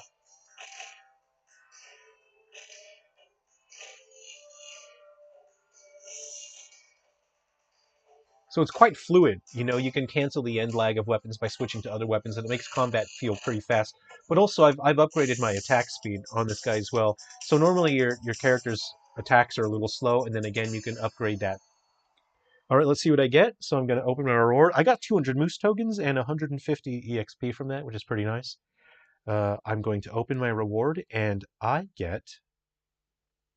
Cool. You've been playing Frontier Fighters on 3DS a lot. I'm glad you enjoyed that. This taps into that same sense of um, creative freedom in terms of how you build your character's loadout. So if you enjoy Frontier Fighters, Frontier Guardians absolutely is along those lines of the amount of depth that you can get out of customizing your characters and everything. So um, yeah, I really hope that you have a blast with this one as well. This is meant to just be such a cool, you just get in the zone and chill. Uh, I worked really hard on the soundtrack. I went full on into the '80s rock, and I think during testing, sometimes I just kind of left it there so I could listen to one of the tracks. It's just really cool. Okay, so I got a golf club, and it comes with Explosive Expert, and that boosts the damage of explosive weapons by 30, which is nice. So let's see what the machine has. Okay, so this time the machine has the lawn dart, the Christmas rod, the machete, and the night sword. So before we do that, uh, what I'll do is I'll show you. So you know how the game is called Guardians and Metal Exterminators. So there's two sides to this coin. There are, the heroes and the monsters. So I'm not going to show you the bottom screen. I don't want to spoil anything. But when you get to the character select, this is where you go to select characters. If you press R and after you've unlocked them, excuse me, you can play as monsters. So I'm just going to be careful about what I show here. I don't want to ruin anything, but I'll show you Exterminators because they are obviously the title creature of the game. So again, it's going to be slow to load because of the recording software. Okay, and now we are in the monsters camp. uh, and we'll get a good close up here. So the monsters don't have a vending machine. They're not good at vending machines. They have this green cloud of radiation, and instead of the humans' weapons, they have their own set of weapons. So again, just like the humans, the monsters have one-time use weapons. So right now, the ones that I can get are Head Slam and Scratch. Those are pretty boring. I don't really want to buy one of those. Uh, and let's see. What else can I? Okay, so what's not a spoiler here? I'm just looking at what's not going to spoil anything, but what would be cool? What would be cool? That's a spoiler. That's a spoiler. That's a spoiler. The spoiler. Ah, dang it. No, you know it's not a spoiler. I mean, this is pretty normal. So this is, you'll be able to unlock a bunch of new playable monsters, again, by using Code Linker, so you can connect to other Silver Falls games, and that allows the monsters from those games to invade this game, and you can play them as a playable character. So I have the wolf here, um, and the wolf actually has a pretty cool special move. His special move is special power. Boost power by 50% for 10 seconds after performing a special attack. You can even level up these moves and then you can chain them and stack them on top of each other. So he can become obscenely powerful. Let's see here. Oh yeah, he can get head slam or scratch. You can play as them. You get different. Uh, you end up fighting. I'll show you. I'll show you here. Let's go on a mission as one of these guys. Or no, I'll do a mission on the next one. First, we'll go back to the humans because I want to find better one-time use weapons for the monsters. These are kind of boring. Oh, the crow's a pain. Yeah, look, um, in horror games, that's the rule. Crows have to be the worst um, uh, enemies to deal with. They're small. They can deal damage to you pretty quickly, and they're hard to hit because they move. Um, So I don't know.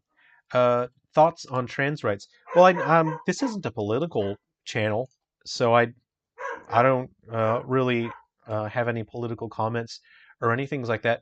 But I think that we're all human beings, and all human beings deserve to be respected. And it doesn't matter what you are or how you were born. You should be judged based on the decisions that you make and based on how you treat other people. And everyone should have a fair shot in life, and we should all be respected. We should all have the same legal rights and the same kind of respect for each other. So yeah, Uh, but in terms of politics, I'm not a political person. Uh, and I'm not an expert. No one should listen to me when it comes to politics because I'm just a guy who makes video games. I'm not an expert on politics or anything. Okay, so I'm gonna pick the Christmas rod. This is the other main playable character. Her name is Oxa, and this is the weapon called the Christmas rod. Let's see if we can get. Um, uh, so it flashes colors. It flashes Christmas colors.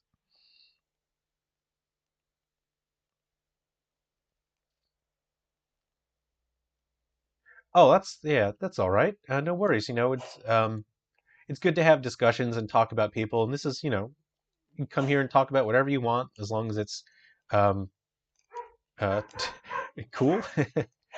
um, So I've actually upgraded Oxa a fair bit. So her attacking speed is really high. So she can combo stuff pretty quickly because I've maxed out her attack speed. So when you start out, again, your attacking speed, it really leaves you vulnerable to enemies. I got the golf club earlier, so let's go ahead and equip that. All right, let's go on a mission. So this is Oxa. I have to use 5 pickup weapons. So every time you start a mission, it's random objectives and then a random bonus objective. So if you complete the bonus objective, your rewards are better. My bonus right now is to protect a goat. So now I've got a goat that's with me, and I have to try to protect him from damage. Uh, so that's actually really tough. You have to put in a lot of effort. I think they can only get hit maybe 4 times, and then the goat is dead, and then you failed the mission. Actually, I really like this track as well. So I've got to find 5 weapons. I'm going to speedrun this, actually. I'm going to try to avoid the enemies. Uh, Okay. Oh, cool. I got a Molotov. And it's going to hiccup when I pick up items because the streaming software puts a string. Yeah, that Molotov just killed that guy. Cool. Oh, no, I gotta protect my goat. I gotta protect my goat. Ow. He hit my goat. He hit my goat. I'll protect you. Leave my goat alone. Come on, goat. This is my best friend. He's a goat.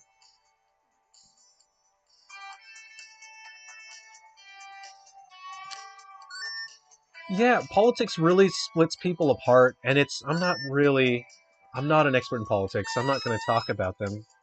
Uh, and I think I would like the world to be a place where we can all accept that we all have our own lives that we live. We all have reasons for believing in the things that we believe in. So there's no reason to treat people with disrespect because they believe in different things than us. You know, that's like someone saying, I don't like sushi, so I'm supposed to treat someone poorly because they don't like eating food that I like. You know, we all have our own lives, and we should be respectful of that.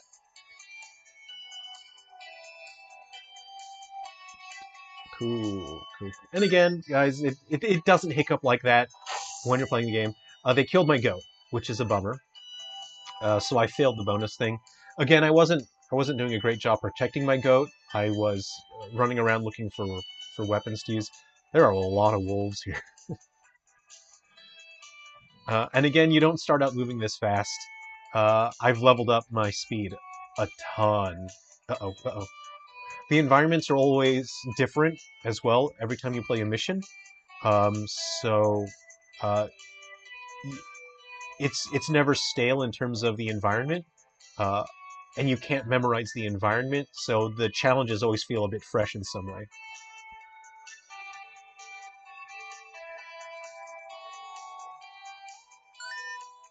Yeah, people are who they are. Just be cool with it.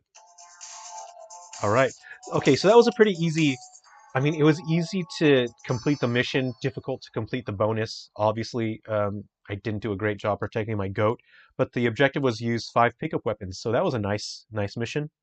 I got a knight sword with destructive armor. So I think that means when I destroy a vase, or vase, when I destroy one of them, I think it restores 1 point of armor so I could shield, which is pretty rad. Um, here we go. Okay, so now what I'll do is I'll switch over to Exterminator. Cool, we'll do a mission, and then hopefully this time the radiation will have a cool one-time use ability for me. That'd be pretty rad. Let's see here.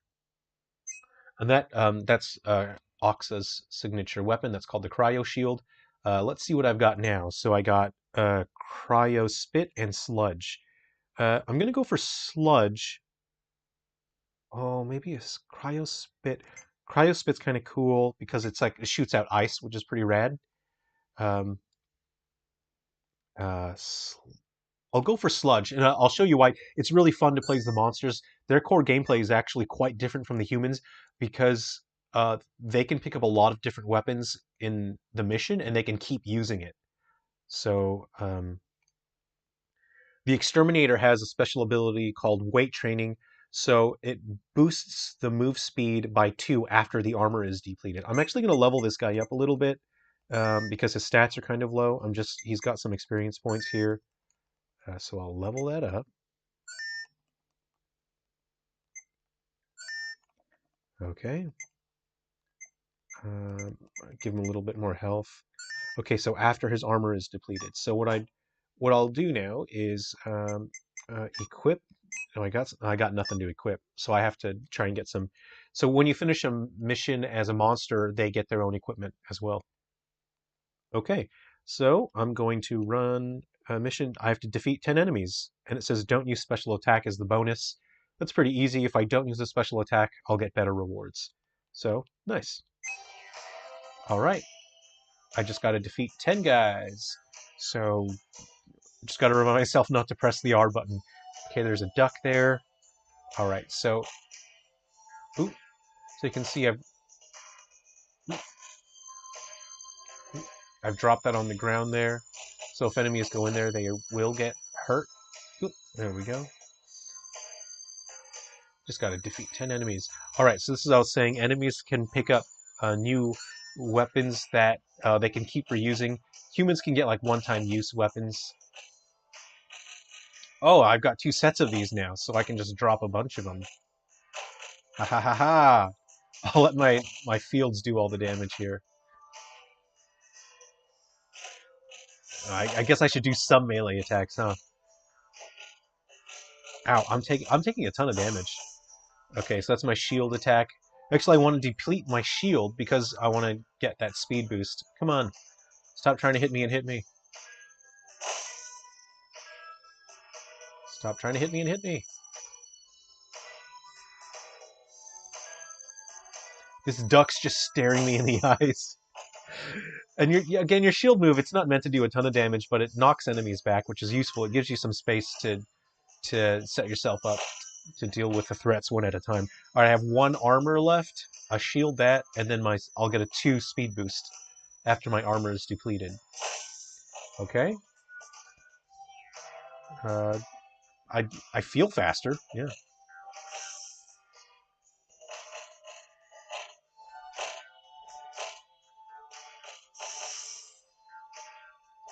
This is a fun way to deal with enemies. Just let them chase after you. Ha ha ha! Die! Get radiation poisoning. So if you're familiar with the other Silver Falls games, especially like Three Down Stars, you're accustomed to enemies dealing, um, like having fields of radiation around them, and it makes them really dangerous, especially in Frontier Fighters. And so this is kind of like um, you get to finally, use the radiation yourself. Take that. So this is what it feels like to be powerful. So Lunar Knights, I've submitted this to Nintendo, and hopefully within like 3 or 4 weeks they'll get back to me about it, and then it'll be approved. So I mean, if all goes well, this game could be out within 6 weeks, 6 to 7. It depends, but that would be a pretty realistic expectation, uh, and I'm really looking forward to it. I think people are just really gonna really enjoy this.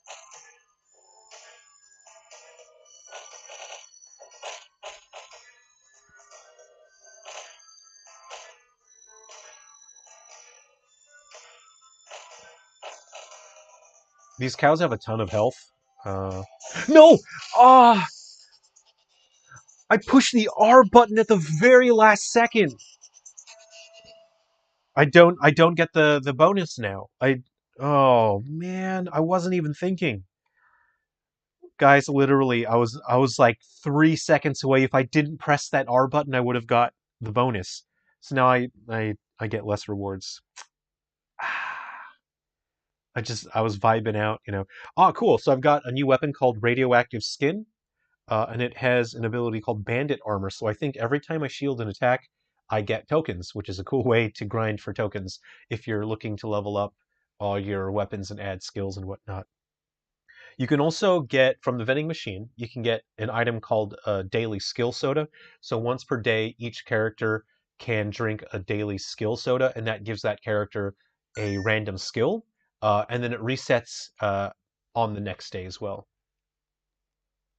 Unfortunately, Guardians and Metal Exterminators only works on the new 3DS. Originally, I was developing it to work on the old hardware, but something happened late in development, and it stopped working. And I was actually really close to having to cancel it for the 3DS in general because I messed up that point. Like it was supposed to be able to play on all old hardware, and this is a situation where Nintendo actually stepped in and they saved the game. It was too late in the game for me in terms of development and submitting it. It was too late for me to do anything about it. I couldn't request for them to change it in their system. The game had to work on every single 3DS model because that's how I registered it. And something happened. I couldn't get it to work on old 3DS hardware anymore. And Nintendo went way out of their way and they actually changed it. They gave me a new registration system and they didn't have to.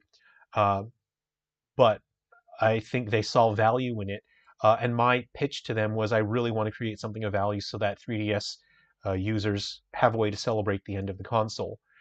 And I think Nintendo agreed with me on that. So they went way out of their way. They registered a new, um, they registered it in their database and they said, here's your new game code. Just make sure the game works. And I knew at that point, like, that's when I knew, like, they Nintendo really wants to help with this. They really want to get these games out. So that's how I know that Nintendo is really on our side in terms of, the 3DS users. Because they really didn't have to do that. And it was their policy to say like it's too late. They really should have said it's too late. You know, um you've gone, a bit over time with it. Cryo Roar. Oh, okay. I have to do one more mission with these abilities. So this time um the cloud of radiation has Cryo Roar. I'm going to equip that. It's pretty rad. I'm also going to purchase a daily skill soda. Uh, so I'm going to drink that, and I'll see what I get. It says I got life boost for today only. So cool. That boosts my maximum health during missions. So I'll show you. That's Cryo Roar. It's pretty rad. There's other elemental roars as well. And I'm equipping Radioactive Skin is my new ability. Okay, and what I want to do is I want to combo these together a bit more. I'm going to level up my attack speed. I'm going to use some of my experience points that I just got. So I'm leveling up my attack speed. And I will start a mission. And I have to defeat 10 enemies again. So it's a nice, these are nice, chill, easy ones is when you know. And the bonus is don't hurt rabbits. I've got Cryo Roar. It's got a massive hit range. I don't know if I'm going to be able to not hit rabbits. We'll see how we go. Okay. Okay, there's a duck there. I'll scratch him. So this is Radioactive Skin. Radioactive Skin is a nice 360 attack. If there's enemies nearby, they're going to get hit by it. There's my Cryo Roar. Cryo Roar is good because it it has good stun, so you can hit them with other stuff afterwards. It's like a good follow-up. You can see it's only doing 3. It's not a lot of damage, but it has a nice hit range. And again, it's more like a strategic move. It's like a good follow-up. Oh, there's a stag over there. So I really like Cryo Roar. That's a cool move. But this moveset is actually like it's going to be pretty good for combos. You can put them all together and chain them. I know that I'm going to be hitting rabbits. You can see I'm hitting all the enemies at a time here, so it's pretty good. Use my shield just then. Let's see. Oh, cool. All right, so if I pick this up, I've got 4 weapons now.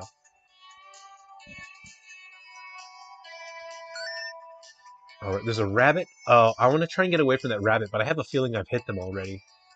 Okay, this area looks clear. I'll try this area here. Okay, shield attack. Drop that down.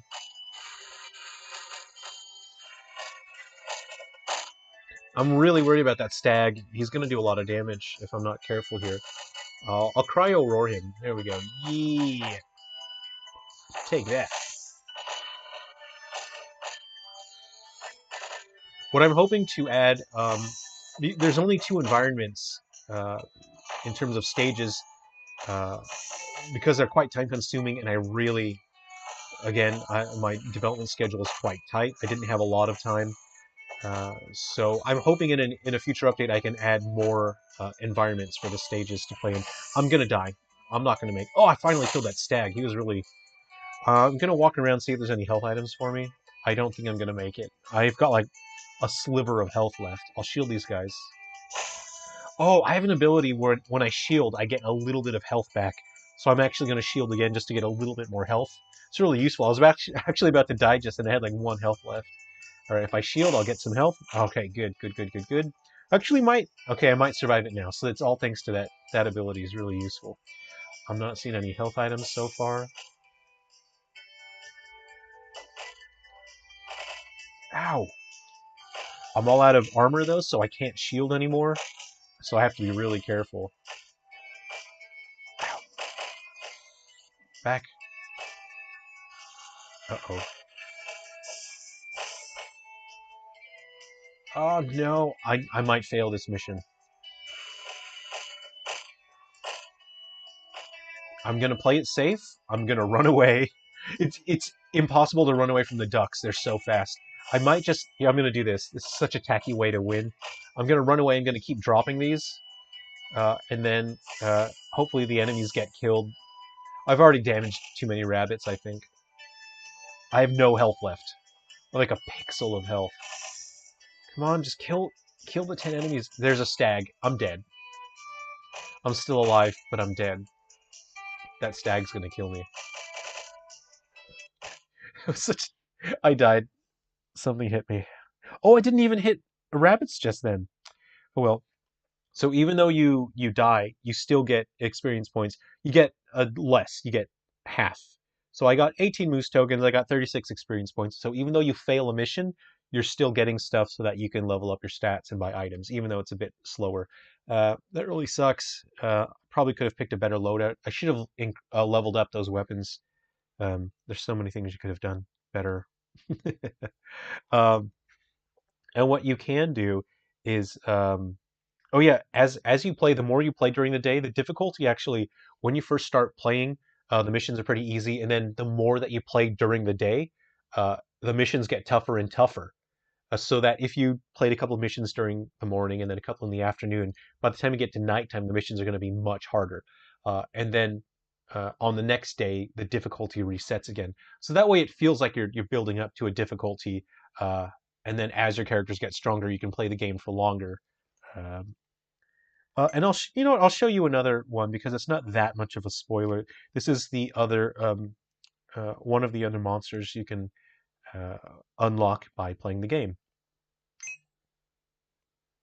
Yeah. So this guy, his main weapon that he starts out with, oops, is spikes. So you see he can shoot spikes out. So um, his skill is called Throwing Expert. He can boost the damage of throwing weapons by 30%. You can also upgrade that ability so you can increase the effect of that. So this is a character that's quite fragile. His health is only 40, which is not great. Whereas other characters will start out with like 120 health. So you really have to play this guy from a distance. He's very fragile. Um, but if you give him a bunch of ranged weapons, this is a fun character to play as. So all the characters are quite different, you know, because of their stat spread, the ability that they have equipped that you can level up. Um, it really makes every character play so differently. Let's see here. Um, I mean, it's not that much of a secret that Bull Brandish will appear in this game because you can connect Undertakers, which you can grab from the 3DS eShop right now. So I'll show you a bit of Bull Brandish. How about that? So if you use the code linker system, which is like a code handshake system that is used in the Silver Falls games, you can take characters from one game and put them into another game. So in this case, we've got our main man, Bull Brandish. Okay, there we go. And his weapon is a sledgehammer. That's his main thing. There we go. And there's a, you know, I run out of development time. I'm working on all these games. I really wanted there to be a slam sound when the hammer hits the ground, you know, bonk. Uh, and I just didn't have time to implement it. All right, let's see what weapons we can get. This is our dude. Bull Brandish. All right, so we have the long claw, we have a camp knife, and a pickaxe. I'm gonna go camp knife this time just so we can show uh, more of the combo system, and I'll equip the knight sword. Okay, there we go. I'm actually going to level up my attack speed so I can combo a bit better. And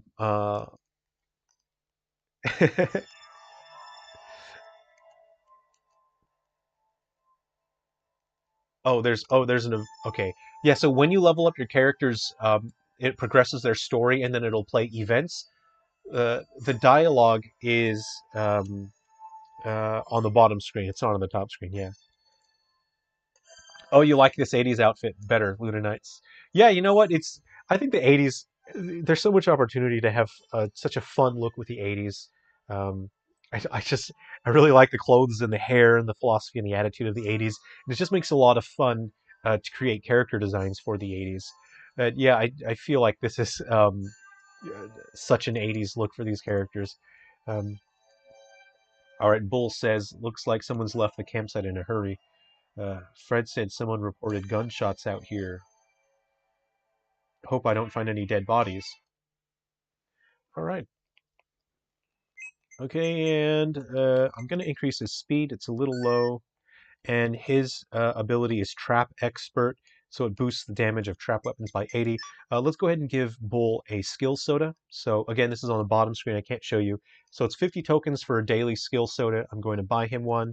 And it says I get Melee Expert.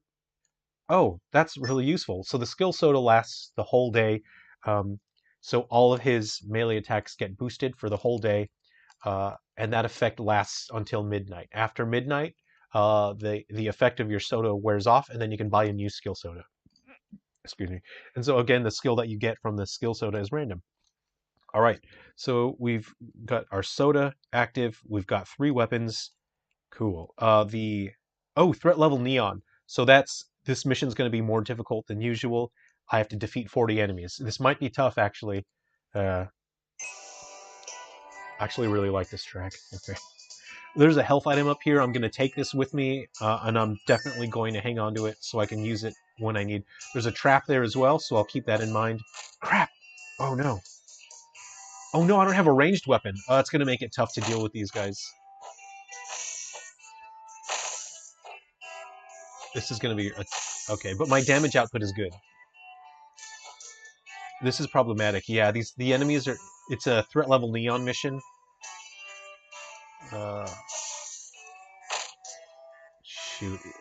Yeah, again, the frame rate is choppy because of the recording software. It's not like this when you're actually playing the game. Oh, check out those 111s I did. I'm not going to make it, guys. Oh, actually, I think I recover health from armor. I might have an ability. So I'm just going to keep that in mind. These spiky guys are going to make it tough. I've got to kill 40 of these. How?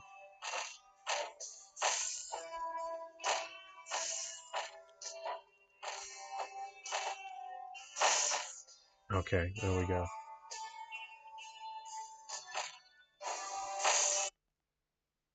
Ah, okay, it crashed out.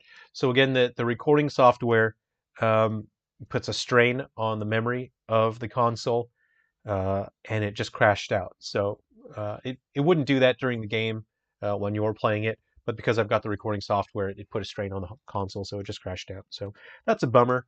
But yeah, at least I'll have to restart the console, and then I'll get streaming going again.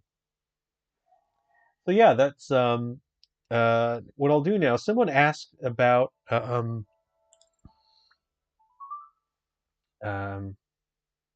someone asked about um, Frontier Fighters in Three Down Stars. So what I'll do is let's play some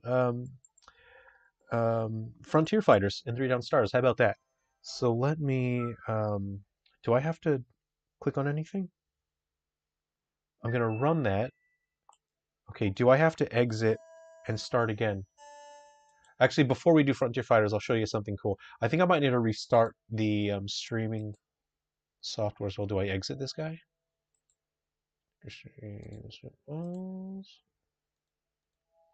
Let me fix this here. No, I'll have to exit that and then start again. Okay. Okay. Uh, I exit this. Sorry, guys. I didn't expect it to crash. Close out of that. Yep. Oh, you only have 4 characters in Ghoul. Okay, so if you connect Ghoul Busters, you're going to get a new character for Frontier Fighters.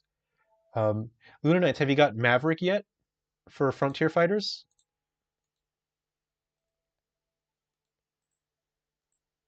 Okay, I'm trying to exit out of this. Come on, let me exit.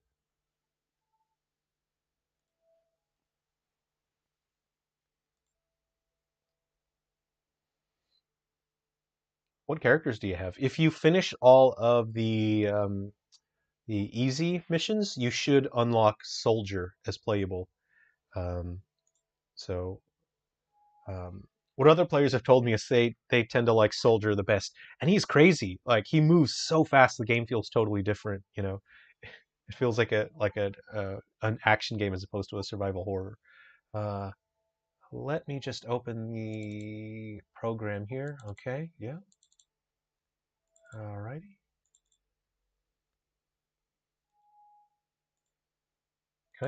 Do I have to Control Alt Delete this guy?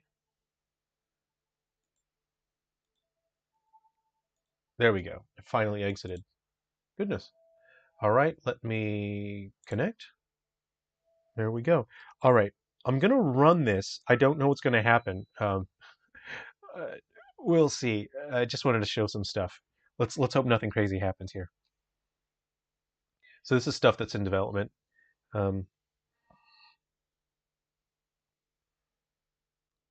and hopefully this works properly and I can show a bit. So if you haven't seen this yet, this will be kind of a cool thing to share, I suppose. Am I out of coffee? Ah, my coffee's ice cold. All right. All right. So this is just a development debug build. Let's see here. Yeah. So this is just a development debug room that I was working on. So this is again, if you haven't seen this before, this is from another canceled 3DS game called Silver Falls Ruby River, and this wasn't ever meant to launch at any point. It got canceled early on, but I was using a lot of the components of the programming for other games in the series. And then when the whole thing happened with Nintendo announcing the eShop ending, I thought this would be a cool title to pack in with Gaiden Deathly Delusion Destroyers. So with one of our upcoming 3DS games, Gaiden Deathly Delusion Destroyers, this will be one of the games that comes packaged in. So this is an early build. Like this isn't even the current build. I just randomly installed this build. I had the file sitting around, but it was just a test to see how much strain I could put on the system in terms of building. So you'll be able to build your own structures. You'll have to, chop down trees and collect materials and all kinds. And then I was able to create hundreds of stuff. Like I'll stress out the system here, and you'll see. And this demo is just a stress test, but you can see like um, I've built like a bunch of walls there, and it's still running quite smoothly. And yeah, like this is an old build. The actual game has like it's densely detailed. There's tons of trees. There's tons of detail everywhere you go, and then you can chop down the trees. You can build all your own structures. You can build, like a five-story mansion if you wanted and fill it full of stuff. So you can see what I'm doing now is I'm just continually spawning stuff just to show you you could create hugely complex structures with a lot of details. You can create all sorts of great stuff. Uh, and you can see the frame rate is still fine as well. It's handling it, just great. So yeah, that's just a quick demo. Again, this is uh, going to be packaged in with Deathly Delusion Destroyers or Gaiden Deathly Delusion Destroyers on the 3DS. This is called Ruby River. Um, yeah. Anyway, uh, I'll show you. Let's go do some Frontier Fighters. Someone was asking about that the other day. Exit out of this. Close. All right. So you got Holt, Arnault, Bull, Annalise, and Sam. So this is actually a new save file here. Let's start fresh. Yeah. Launch software. Yeah, Lunar Knights. Let me see here. Um, yeah, you'll be able to get once Ghoul Busters. So Ghoul Busters will be out in like 2 weeks. The character that you get from Ghoul Busters uh, is really cool. Uh, I did actually distribute that as a reward to some people. That was probably like 6 or 7 months ago, because there have been players that have been supporting three down stars since the very beginning, and to show appreciation, I've been giving out like distribution codes to unlock content early. So there's some people that got to play the character. I don't want to spoil it, but the character you get from Ghoul Busters, people have really enjoyed playing as that character. They thought he was really cool. Yeah, the bears are pretty tough. Um, that's what I built the animal trap weapons specifically to be used for those when you get bears and things because they're quite tough. Um, the sprays are actually really useful as well, like the bear spray. Um, there's a lot of stun that you can get out of those, and you can also trigger the special attacks. And I'll go through over some things. Um, but again, of course, it's going to be a bit slow to load because of the streaming software. Yeah, that's something that I did, especially when I was testing Frontier Fighters, is I would just go back and play the early stages because you can grind for equipment. So Lunar Knights, when you finish the easy missions, you'll unlock Soldier, and then you'll unlock the normal difficulty missions. And once you get like partway through the normal difficulty missions, you start earning weapons that have skills attached. So they have skills on them. You know how sometimes you get the trading cards. Sometimes a soldier will show up in the camp, he'll have a trading card for you. If you give that to the mechanic, he'll give you a weapon that has a skill attached. Those are vital. That's how you get your characters to be really powerful. Yeah, there's a couple stages. 'Cause, look, I'm a gamer too. I'm exactly like you guys. My time is valuable. I have a lot of life requirements. People rely on me for other things, and so I created certain weapons in Frontier Fighters that just let you grind for weapons. Lunar Knights, have you seen the treehouse weapon stages where you're in the treehouse? Um, the treehouse stages, they have the checkpoint right there. As soon as you start the level, you can finish instantly, walk 3 steps and end the level, and then you can go and collect the equipment. I put that in there specifically to be respectful of people's time because I know that a lot of people can't do these long levels to grind for equipment. So that's a way for people to quickly grind for equipment and to show that I respect the player's time, you know? All right, I'm going into Frontier Fighters. Should I do some code linker to unlock a character?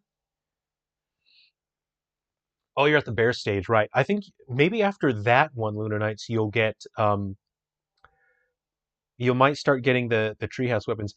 With the bears, we'll see. But I recommend if you have a tough time with them, I recommend try getting like a cryo spray or a fire extinguisher because those are meant to stun the enemy. So after you stun them, then you have an easier time switch to a different weapon. But yeah, the spray weapons. I don't know if you're using the spray weapons in your loadout, but there's a lot of situations, especially with crows.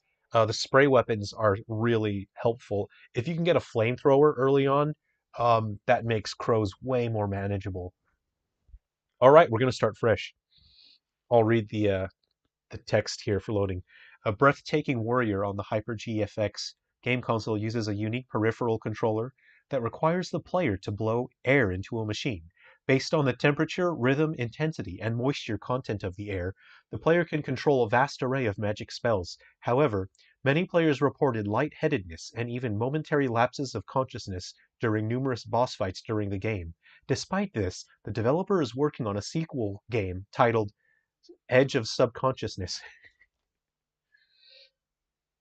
Yeah, it is. When you use like um, the sprays, especially the fire extinguisher, I think it does make it trigger special attacks and whatnot on the enemies. So I'll go through some strategies. We can chill for a while. We can just hang out, play Frontier Fighters, and I can share some strategies. I had other people as well in other videos and other comments and messages were asking about some tips and strategies for Frontier Fighters. So yeah, we can hang out and work on that for a bit. Okay, so I'll be playing as Holt since he starts the game, and the version that I have will be quite a bit more advanced than everyone else's. Okay, this is annoying. Because of the streaming software, again, it puts RAM memory pressure on the machine. Um, I'm not sure if it's going to work properly now. Like my um, my right analog stick isn't working right now, and again, um, that's down to the recording software putting memory pressure on it. Let me see.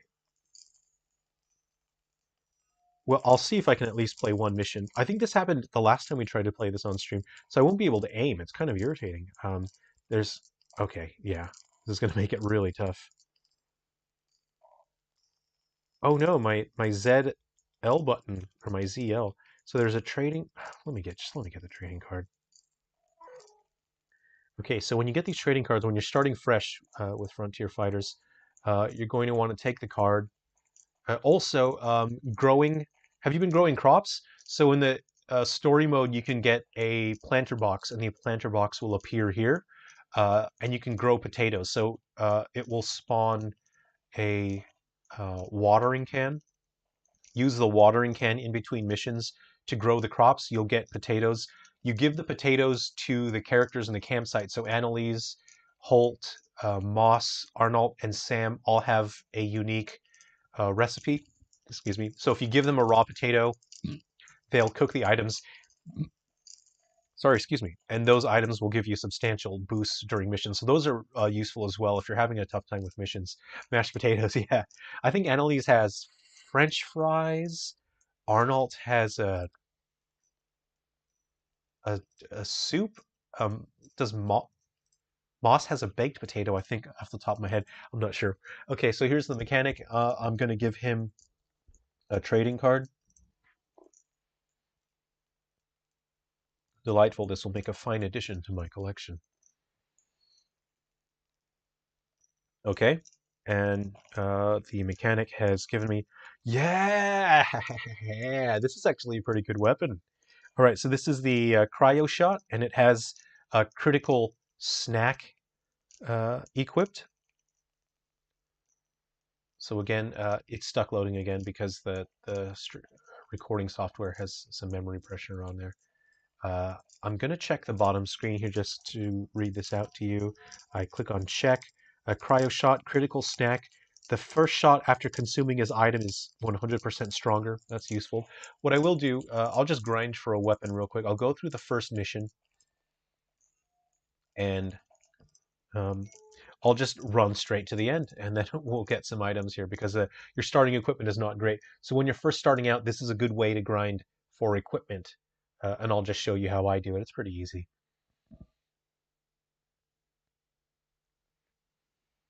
I might have to go and make myself a coffee in a second. Oh, my my mistake. I'm sorry. Let me switch. Let me switch that there. There we go. We are on 3 down stars now. So my strategy for Frontier Fighters is it it's important to have like skills that stack onto each other. Uh, for example, like I have critical snack here. That's every time I eat a snack, the next shot of my weapon is 100% stronger. That's you can stack that with other things as well.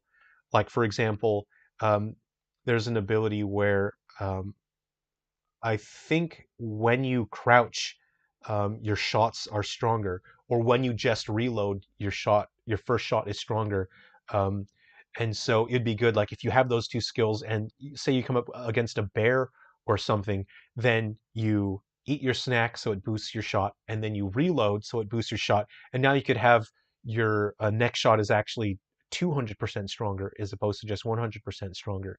Um, so that's you're actually doing 300% damage. Then you would use a big weapon and you max out the effect of that. So it's designed for you to be able to stack together a bunch of different skills to get the maximum amount of damage. I don't really want to waste my cryo ammo. So again, the performance is a bit worse because it's um, with the streaming software. So I'm gonna try to avoid the enemies. I'm just gonna run straight for the end. And this is how I recommend grinding for weapons early on. So you'll find the graphics look quite a bit different. This is in the middle of um, preparing the new version of the game. So the graphics will be better in the version that I'm playing right now.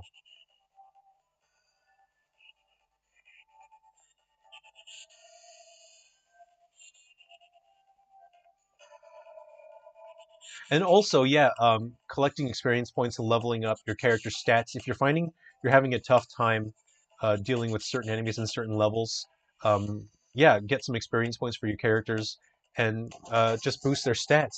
Also, different characters are more suited to different missions.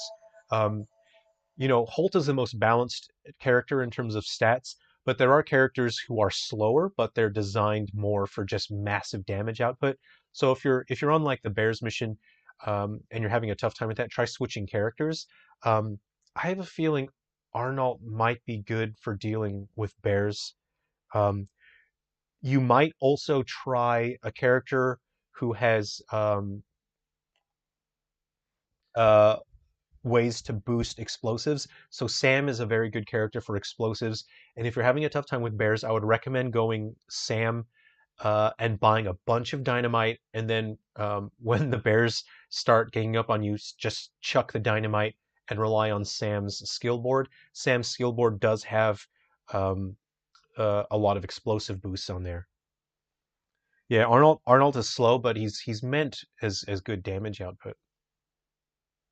All right. Oh, Allagash Lumber, the successful lumber mill south of Silver Falls, was not always known as a great business. It closed for business in the 80s when employees who reported encounters with a vicious animal in the forest refused to go to work. Ah, okay, it finished loading. Bull's the main. Yeah, he's good. He's just a good melee, a strong hitter. I think in terms of um, ranged weapons, he's not as good with range, but he's all about the melee. Uh, but he's quite slow, isn't he, in terms of movement? But I really like Bull's skill board. I think he's got good stuff in there. All right, so let's see what weapon I get. Or if I get a skill link, we'll see. And then we'll look at the skill board. But it's a bit tough. The skill board's on the bottom screen. I can't really share the bottom screen. Let me drink my cold coffee. Freezing cold. All right.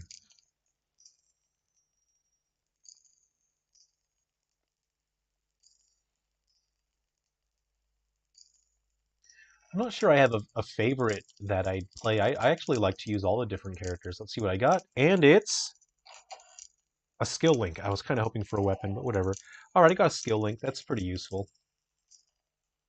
I'm going to try to reset the game and then see if that um, lets it work. But again, like with this streaming software, I don't know if I'll be able to get this working properly because the memory pressure that puts prevents the circle, the right analog stick, and the ZR buttons from working. Change skills. So if you haven't seen the skill board before, if you haven't really experienced 3 down stars that much, it is really important to spend time on the skill board because you're able to access characters' skills.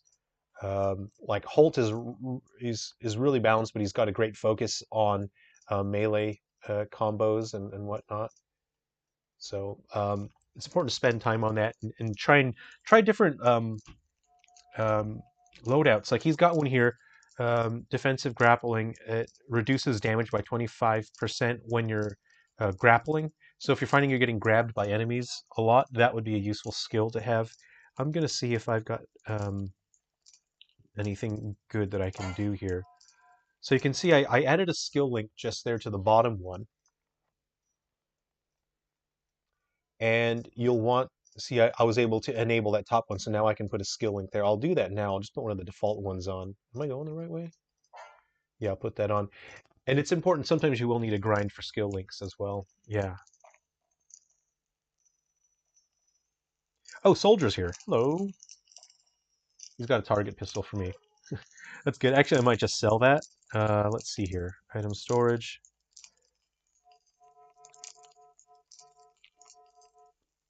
Oh, I can't sell because my ZL and ZR buttons aren't working. That's annoying. But yeah, let's see here. Buy the weapons.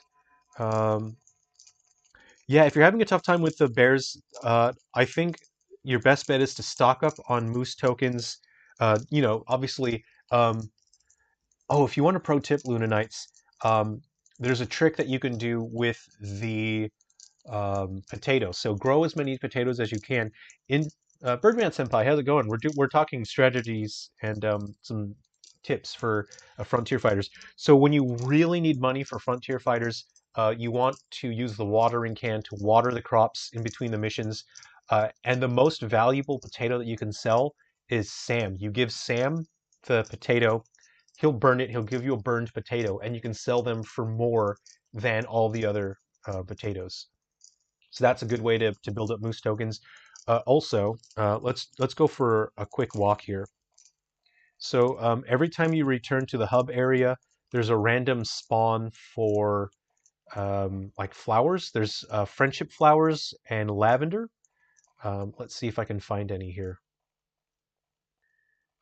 Those are good to sell as well. You'll get a little bit of tokens for them. I'm not sure if I'm seeing any here.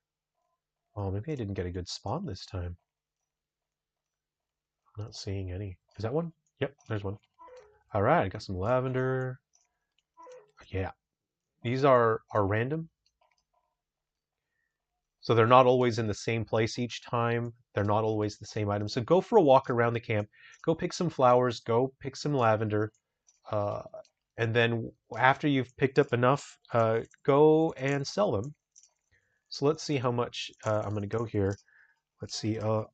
Again, I can't sell because my ZL and ZR buttons aren't working. But you can sell those for money. And if you've got a tough level, um, buy a bunch of dynamite. I'd say use Sam. I don't know if Bull does Bull have any explosive stuff on his board? Um, Otherwise, I would say stick to Sam because he's good with dynamite. Boost your dynamite, and then wait till the bears gather, and then just chuck dynamite out there. And that's I think a good way to deal with enemies like that. So now I've got a bunch of lavender with me. And if need be, use the stat boosts from the sitting as well. So every sitting position will give you different stat boosts. So like sitting here, I don't remember off the top of my head. I can't move my camera, so I can't look down, so I can't. There we go. So let's sit here for a while, and then I think you already know this. Um, you'll get a stat boost after you're sitting a while. You can stack those up to 2 times, I think. So the stat boost you get from this, you can get it once, and then if you wait longer, you'll get it a second time. Go directly into the mission. It should last about 4 minutes or so. So the early part of that mission. But the trick is if you eat an item that boosts the same stats, let's say you increase your melee power by sitting here.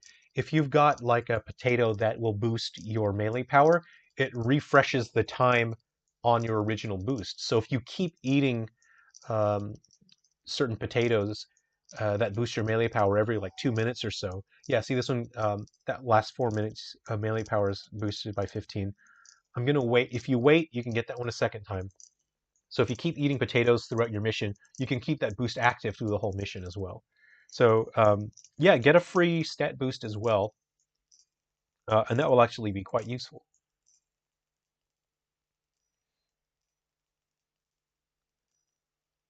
So every spot that you go to will give you a different stat boost. So this one's for melee. If you go, let's see, if you go to this one, it's going to be different. It's not going to be melee. It'll be something else. Let's sit here and find out and enjoy the scene. Yeah, so I'd recommend. I can't remember which potato recipe boosts your melee power, but experiment, figure out which one it is. Maybe it's moss. Excuse me, but yeah, keep eating those. Keep eating those through the mission. Again, every 4 minutes, eat another potato. It should refresh so that you'll keep that boost, and it'll keep increasing your power as well. So that's a good way if you're having trouble with certain missions.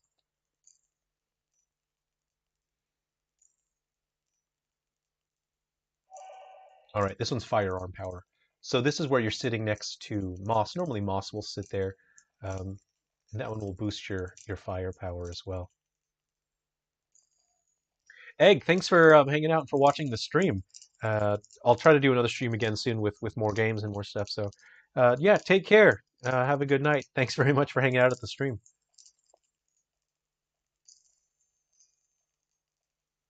Oh yeah, customize your gear as well, Lunar Knights. If you're having a tough time with enemies as well, make sure to customize your gear. Uh, okay, sure, yeah. See you in a bit. But yeah, if you buy dynamite, so say you've purchased dynamite from there, you can upgrade the dynamite as well and make the dynamite stronger. So. Uh, Okay, so what I will do, um, I'll return to the title screen. Is there another game that I've got on one of my units here, and I can unlock some content? So actually, I'll do that. What I'll do right now is I'll just go grab another unit. I'll be right back, and I will grab uh, Undertakers, Silverfall's Undertakers, and I'll show you the code linker system working, and I'll show you how I unlock characters. You get characters from one game, put them into another. So I will be back in just a minute. I'm just going to grab another console. Yeah, yeah. Try different weapon loadouts later and whatnot. Okay. Let me see. I'll be right back. 2 seconds.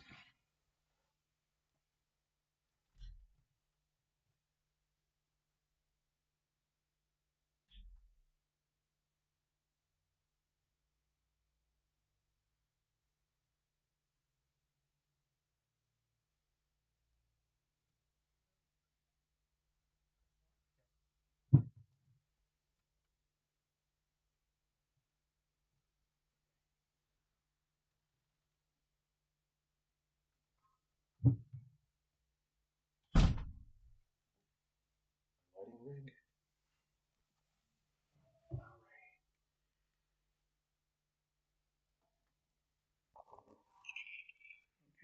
Well, I'm going to turn our music back on. I totally forgot that was off. Alright everyone, and I'm back. So, let's see. Get my SD card back here. So I have to be really careful with this unit. I can't show this unit on screen. It is official testing hardware. So A2GP. Which one? K2GP? Is Undertakers? Let me go ahead and open this guy here and we'll find out. Okay, everyone. So what we're going to do now is show an example of a code linker system if you have not yet seen it. Oh, I'll grab my Game Boy Color and I'll show you that code linker system as well. Okay, so what's happening here is on the bottom screen, I'm going to go to Extras, and the top option is Code Linker. It's a bit tough to see, sorry about that. And so you see I've got a code there. I'm put that code into another game. So I have Silver Falls Undertakers here, and I'm going to go to Code Linker System. I'm going to create a code. And it says input the code from another game. All right, so I'll do that now. The keyboard comes up. And so your code is unique to your save file. I'm going to put my code in here. I'm just typing it in. Okay, I got RJNKX. RJNKX. Okay, so this has now given me a new code here. It's just there, a bit hard to see on the camera.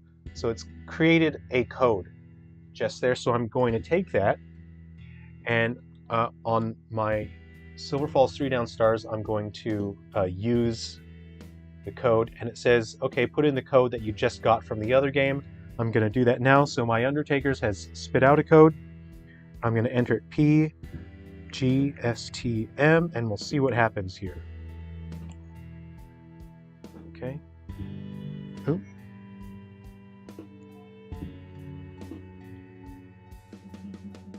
Oh, right. Okay, hold on. Oh, this is running an old version. This is running an old version of Undertakers that isn't up to date. Hold on. I'll just unlock it. Here we go. I've got an updated version here. Hold on. Let me just switch that around. All right, try again. RJNKX.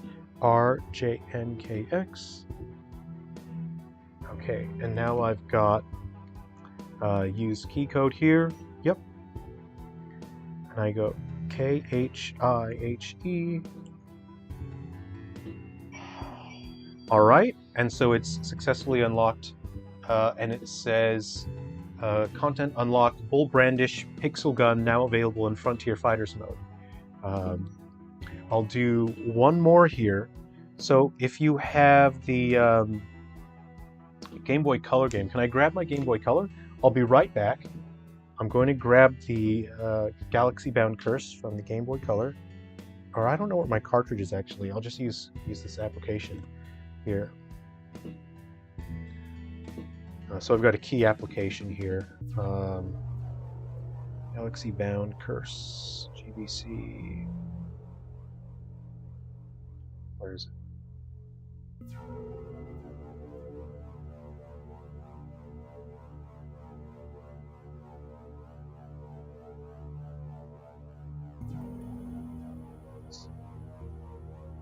Oh, this is an old version of this as well.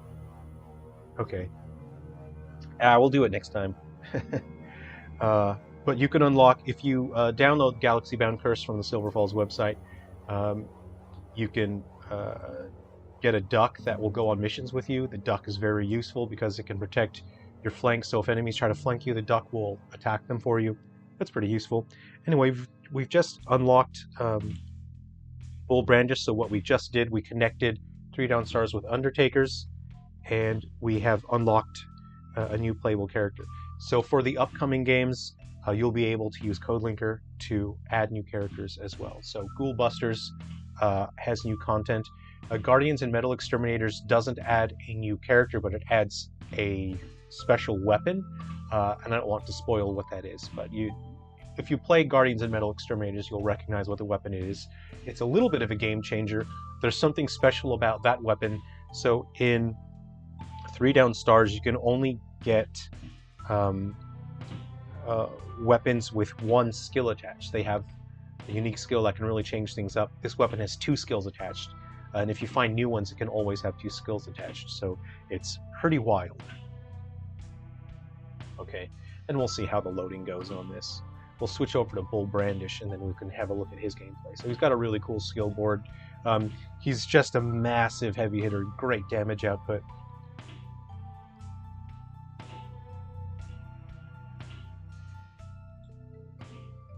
Alright, I sure do love the loading screen. It's so great. It's not... Actually, with the new version that I'm working on for 3 down stars, the new update that's coming soon does actually speed up all of the loading times for the entire game. So better performance, better loading times, way more stability. I was able to fix the crashing issues, and it's just been a massive amount of effort and work to get it, but I've got it working, so... Alright, I'll change my character, and we'll have Bull Brandish now is available. Okay, there we go. So I'm just showing the bottom screen there. So Bull Brandish is now available. It's green screen, sorry about that. So you can select him. And quite a few upcoming Silver Falls games are already designed to work with 3 down stars. So if you get the upcoming games, you'll be able to take main characters from that game and put them into this game and make them playable. And we're just loading here.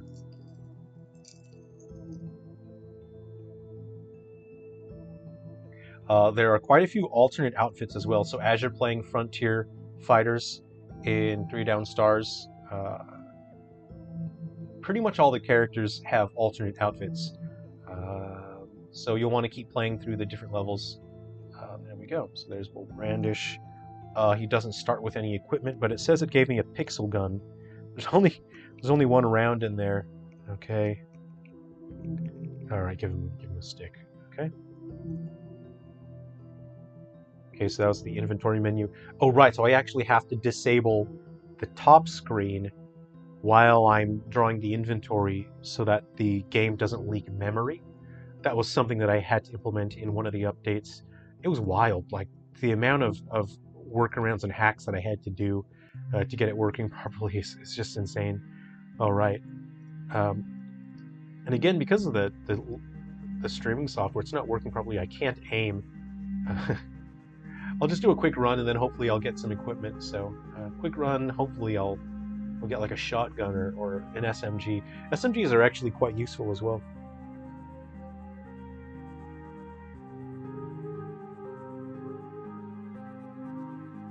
So with, okay, local glass worker Carn DeLance has produced glass sculptures which are revered all across the world.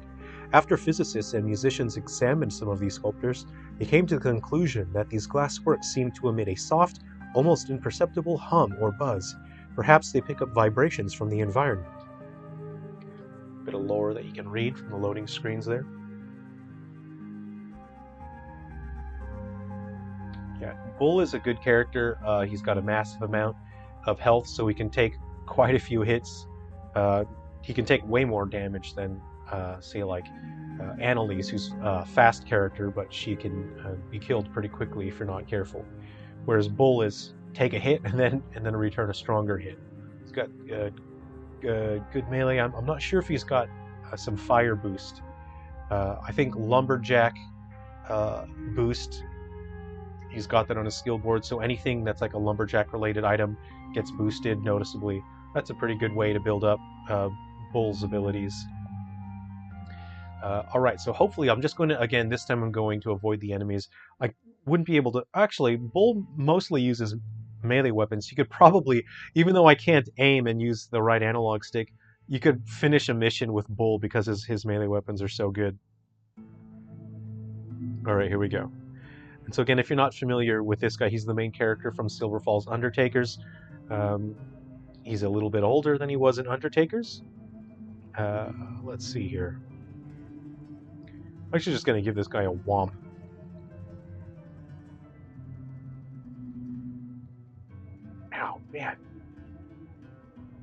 Here we go. Okay, I really hope this mission gives me like a better melee weapon. Oh, too bad Lunar Knights disappeared. So for anyone watching, the move that I'm performing is a special move that you can learn from the tutorial if you go to the menu. What you do is you hold down on the circle pad and you press B twice. That makes you do a quick turn. In the middle of that quick turn, press R for your melee attack, and that actually does a move that's like 50% stronger than your normal attack. So it's a pretty good way to just get a good strong hit. It also has more stun on the enemy than a normal attack, so it's a pretty good move. Lunar Knights is gone. I think he's missed that tip. If Lunar Knights comes back, I'll repeat it. Another good move that you can do for melee attack as well. Oh, I can't crouch. Dang, that sucks. Is you crouch and then you uncrouch. While you're uncrouching, you press your melee attack. Your character will do a jumping attack. That's really good for flying enemies. It'll do extra damage if they're flying. It'll do extra stun as well, so that's a good strategy. Okay, so hopefully this time I'll get a good weapon drop. I'll just kill this guy. Take that. Yeah, I've got so much health because that's what Bull is good at. He's good at melee fighting. I can't crouch, that sucks. I can't dodge. Dodging, if you attack out of a dodge, that's also a very strong attack as well. There are skills that will boost this ability. There are skills that will boost your dodge attack. So you do a dodge roll, you attack. I can't access my dodge roll right now because of the glitch. There we go. So if you find an ability, like say you get a weapon that's got ability attached to it, try to use that ability so you can get the most out of that skill. Oh, this is the final version of the game theme song. I'll just turn this up.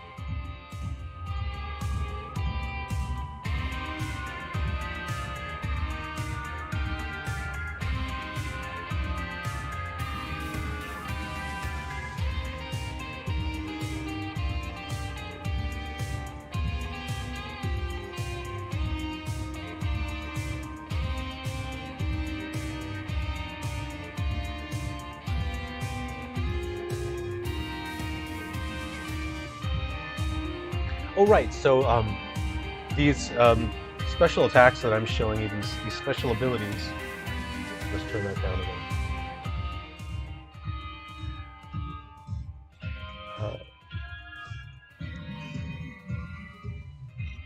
These special abilities that I'm showing, like that attack that he just did, they're very useful if you're using a strong weapon, like say for example a lumber axe. So the lumber axe has slow frame data. When you use it a normal way, your character has a lot of end lag, but if you use these special attacks, it actually ignores that frame data, so you can use stronger weapons and have faster frame data. So that's why it's useful to use these other abilities. Especially the jumping attack is meant to be quite fast.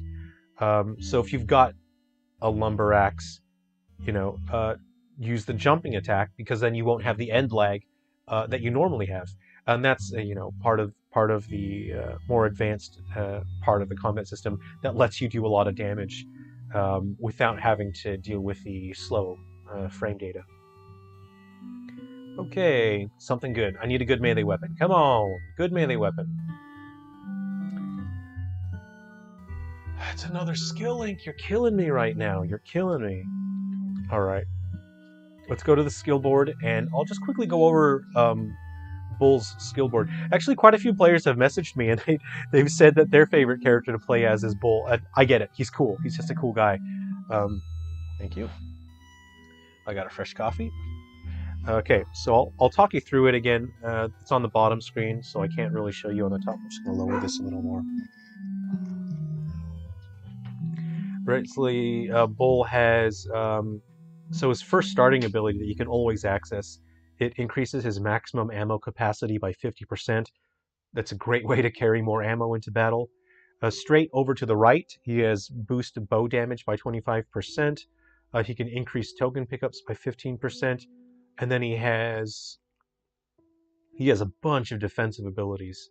So he has Rock Steady, which reduces flinching time by 50%. armor booster reduces the damage taken by 15%. Defensive reload reduces damage by 30% when you're reloading. And giant armor reduces damage taken from giant enemies. There's a bunch of stuff, you know. I don't want to bore you by going through all of them, but he's got really, oh, he's got farmer hands. This is an incredible, massive ability. Might be why people like playing him so much. Is farmer hands boosts the damage of tool weapons by 35%. That's a free boost on anything that's tool related. So things like hammers, knives, axes count as tools. You want to get farmer hands as soon as you can. That's a free 35% power boost to those weapons. But you got to get the skill links to get over there. You have to build a path. I don't have the skill links to get there right now. Okay. It's tough. I haven't, again, this is a brand new save file, so I haven't unlocked the story characters, which means I can't get, sometimes they'll come in with items that are very useful. I haven't unlocked them, so I'm not going to be able to get those items. A soldier will sometimes come by, and he will have a trading card. Again, take the trading card to the mechanic.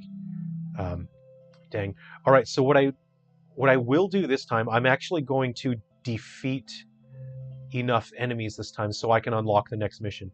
So this time I will play properly. All I have is this crappy stick, though. I could really use a better weapon. I'm going to see if I can upgrade anything. There's no way that I've got enough experience points. Let's see. Enhance. I don't have enough experience points. Okay, I'm just going to have to clobber these guys with this stick. Oh, I'll see if I can level up the stick. How about that? All right, so I go to the customized gear. I'm going to select my stick. So my power is 12. I'll see how it shows up.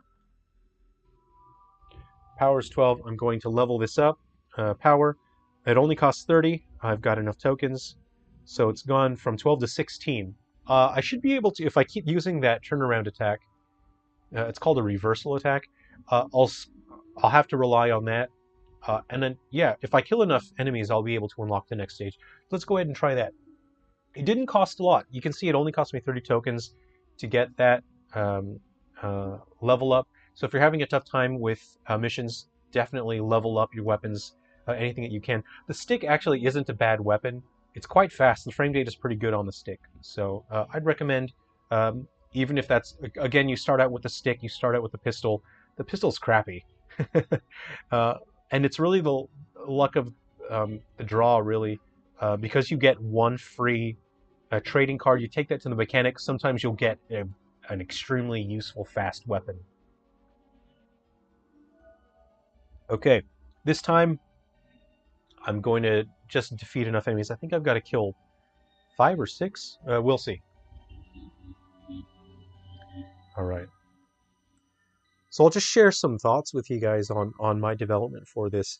It was frustrating from a development standpoint, doing Frontier Fighters, because that's the mode that has a massive amount of content, and I would get into these zones, like you enter a flow state and you're getting equipment. And as a gamer, I'm a gamer, so I understand. You start getting all this cool equipment. You're thinking, yeah, all right, I'm gonna level this up. This is awesome. And then it would get to a point where I would have to reset my save data because these are development builds. The save data becomes incompatible. And it was just horrifying knowing that I was getting all this awesome equipment, I was getting these awesome skills, and I knew that I was going to have to erase my save file. So from a development standpoint, it was kind of horrifying. It really sucked. Okay, so I have to defeat 8 enemies, and then it should allow me to finish the level and unlock the next one. Ow, I'm getting hit. Oh, I won't be able to get the medallions because I can't aim. Okay, that sucks. Alright, well, I'll just defeat these. Oh, what was that? Oh, there's an arrow on the ground. Nice. Take that. I can sell it for money. Ow. I should have picked up a health item, actually. You can see I'm defeating the enemies quite fast this time. Because I've leveled up the stick even just once, it makes a huge difference. Okay. And that poppin' is pretty intense. but I've had to do that. You know, it's been such an incredible balancing act, and this is in development. What I'm playing now is a development build, so it's going to look a bit different from the new version that's going to be rolled out soon. Obviously, I'm going to keep improving it. I might push the pop-in distance. I might push that back a little bit. Ooh, tokens, don't mind if I do.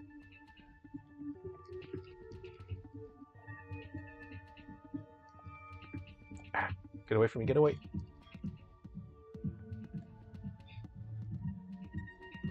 Turnaround attack is it? Turnaround it is. Alright, I won't be able to get 3 stars. I won't be able to do a special attack. That's a bummer. I really need my gun. And I won't be able to get the medallions, yeah.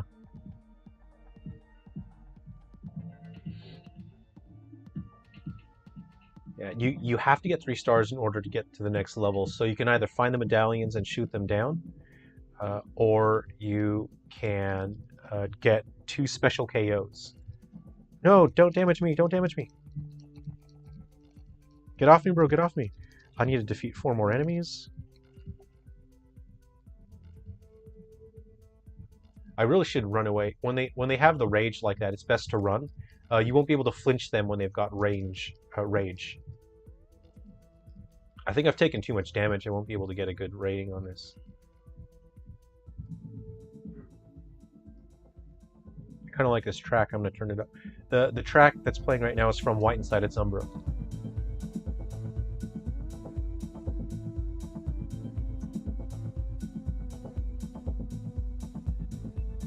Where are my enemies at? I gotta try and find some more. I'm gonna go back. I need to kill 3 more. Actually, I know that I've taken too much damage. I'm not gonna get a good rating. Oh, I found one of the medallions. Okay, I don't need a gun for this medallion.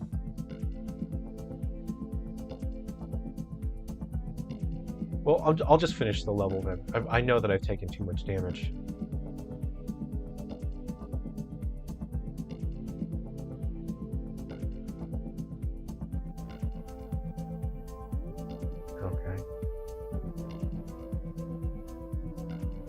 Alrighty, here we go. Just end the level. Just end it already. Okay, hopefully this time I get a good melee weapon.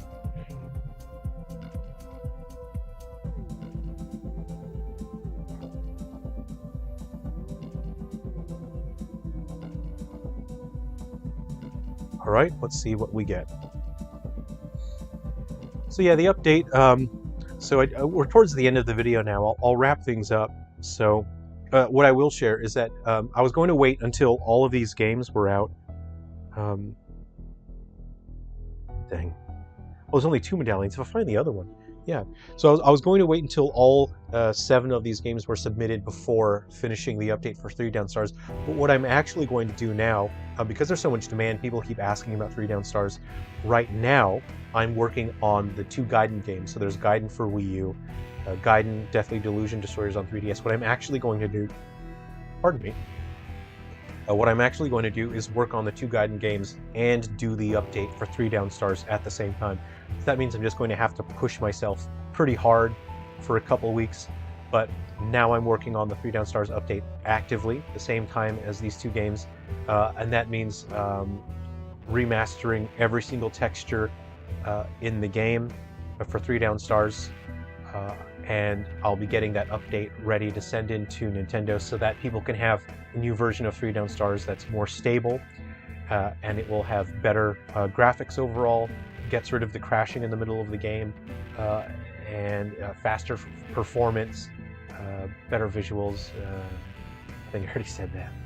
So, I'll be working on that. So yeah, and I'll make an official announcement on that pretty soon outside of the stream as well. But that's something so that people can enjoy, and we're also adding content so that players, when they connect White Inside Its Umbra, which is our Wii U game, they'll unlock a new playable character. So I'm adding that playable character now in the update to 3 down stars. That's quite time consuming. It means formatting new graphics, and that means creating a new skill board for that character. There's a lot of work that goes into it. So I'm going to push to get all of that stuff done. Then I can hopefully send that in to Nintendo within the next 2 weeks. And it would be good to get that final version out. I know a lot of people still enjoy 3 down stars. a lot of people are just picking up 3 down stars and asking about it. So that's why I'd like to push myself pretty hard to get the update out while still working on the games that will be coming up. Something good, something good. No! You're killing me right now. You're killing me. Actually, it's my fault for grinding out this level and not getting 3 stars. If you get 3 stars, you'll get 2 chests. You'll get 2 reward chests, and you have a higher chance of getting a weapon. The game is designed to where when you're grinding like this, you're more likely to get skill links. It's just designed that way. Yeah, if you get 3 stars, again, once you get better equipment, you'll be able to get weapons faster and better. Anyway, yeah, that's all I really wanted to discuss. So those are some thoughts again on tips for frontier fighters. It's meant to be a bit tough when you start out, and then once you start getting equipment and that equipment has powerful abilities attached, the game just starts making you feel powerful. You know, this is a mode about empowerment and growth, and you've got to start somewhere before you grow, you know. And once you start growing your characters and your equipment, you can, you know, achieve crazy feats and you can perform ridiculous amounts of damage. People have let me know that, you know, like once they start getting set up, you know, the game feels crazy. That's my alarm. It's probably for weightlifting. Hold on. That's my alarm for weights, for weight training. Okay. If you want to check your damage output, you want to run over to this hay bale. So 24s, just to show you. Oh, hey, Lunar Knights. I think I had a good tip and you were gone. Oh, yeah, Lunar Knights. So if you haven't done the tutorial mission from the extras menu, I'd recommend doing that. Again, it talks you through some things. Main thing is if you're having difficulty with damage output, is to do a reversal attack. So that's when you're holding down on the circle pad, press B twice, your character will do a reversal. And if you do a melee attack in the middle of the reversal, they'll do that attack.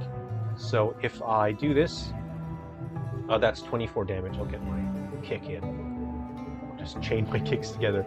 All right, so you can see my normal melee attack does 24. My reversal attack, oop, I missed it.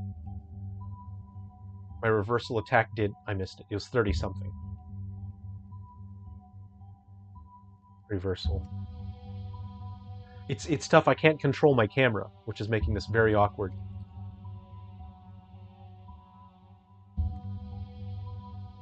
I did 36, so you can see it was like, what, 50% stronger?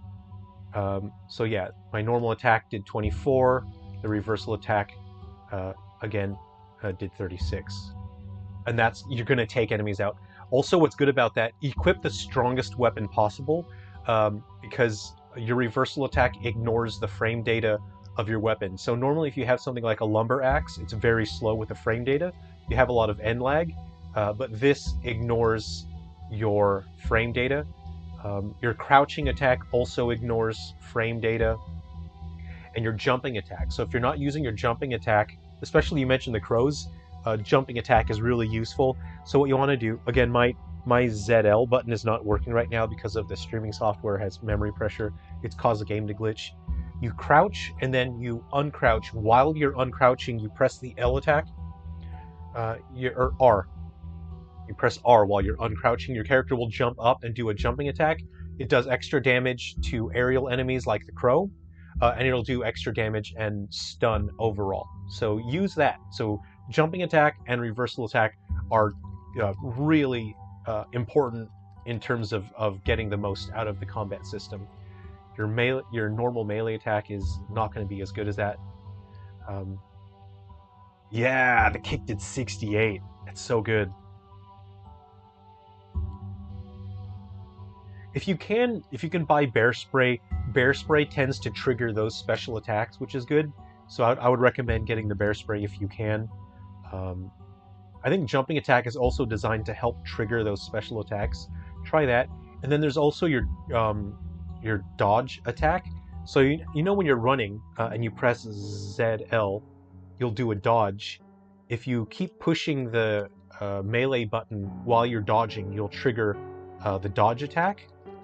My ZL button is not working right now, but that's also a very strong move as well. So try those attacks.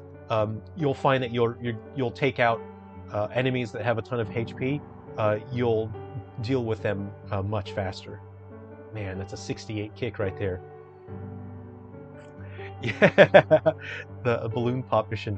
Yeah, actually, you're supposed to, if you're talking about the Golden Wolf, you're meant to avoid him. You can kill him if you want. It's really tough. But you're meant to just avoid him, try and stay in a safe spot, and use something like an SMG to take out the balloons pretty quickly. So that's a good way to deal with that one. Anyway, if you have any other questions, I might wrap it up. We've been here almost 3 hours. Yeah, we'll just get ready to wrap up. If you have any questions, I'll answer them.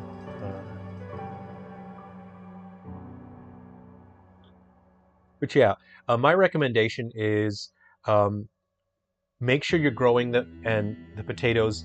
Give the potatoes to Sam so he'll burn them, and then sell the burned potatoes. Those are worth the most moose tokens. When you go around the campsite each time, make sure you pick up as many flowers and lavender as you can find, and then sell those. And then with the tokens that you get, you want to upgrade your equipment. I'm gonna look at the stick again. I can't afford to upgrade the stick, but I increased my stick quite a fair bit just by upgrading it. If I sold some burned potatoes, I'd be able to upgrade it again. But again, you need to pick up the planter box from story mode before you can grow any potatoes. Anyway, that's some techniques and strategies. If people want more tips from Frontier Fighters, what I will do is I'll play the game a bit more, and I'll figure out how to get the streaming software to stop glitching out, and then I'll share more. I can show the loadout with the skill boards. It is important to use the skill board as well. It's just tough that I can't show it very easily on the screen, but the skill board is really important. Try and get as many skill links as you can so you can, because again, Bull has farmer hands. I'm not sure if you've gotten farmer hands enabled on Bull, but that increases the damage of tool weapons by 35%. It's a massive amount of damage increase. Yeah, Lunar Knights. So the way you get a special attack kill on the balloon mission is by bear spray. And if you keep spamming the bear spray, it will trigger the special attack. And that's why bear spray is so important. So even though it doesn't do, you can actually even upgrade the bear spray to do damage. So you want to go here. You're the machine. It's on the bottom screen here.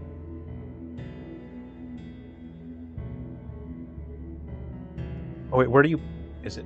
Oh, I don't think you buy it from there. I think you have to pick it up. Oh crap. Okay. I guess I just forgot that you can't. Oh man, I think you'll have to get bear spray from somewhere, and you'll have to come back to that stage. Let's see what's here. This is just food, isn't it? Yeah. Okay. Yeah, I forgot. I actually originally you could buy the bear spray from here, but then it became a bit too easy. It became a bit of a hack. Yeah, you'll have to play missions, get a bear spray. And again, if you keep using a bear spray on something, the special attack trigger will come up. And that's on the balloons, the balloon mission. The bear spray won't pop the balloons. It'll make the special attack trigger pop up, and then you can get that submission as well. So yeah, I hope all that stuff was useful to you. Definitely try to do as much as you can in terms of leveling up your equipment. Oh, someone's using the microwave, so now my signal's cutting out. So that's a microwave interferes with Wi-Fi signals. So because the microwaves come on, my game's losing signal here. It's cutting out and it's stuck. So there we go.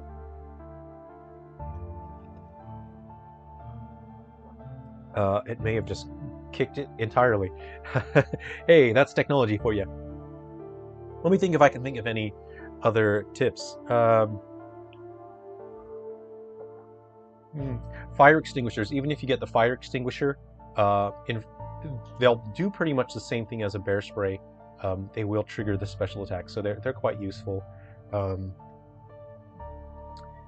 Yeah, if you can get like a blizzard gun, the blizzard gun is extremely useful as well. Any kind of spray weapon. So you have 3 elemental spray weapons. You have the blizzard gun, you have the a thunder gun, which is pretty fantastic, and you have the flamethrower. And they're good for dealing with groups of enemies. Excuse me. But yeah, last thing I could say is stockpile on moose tokens, buy a bunch of dynamite, and then upgrade the dynamite.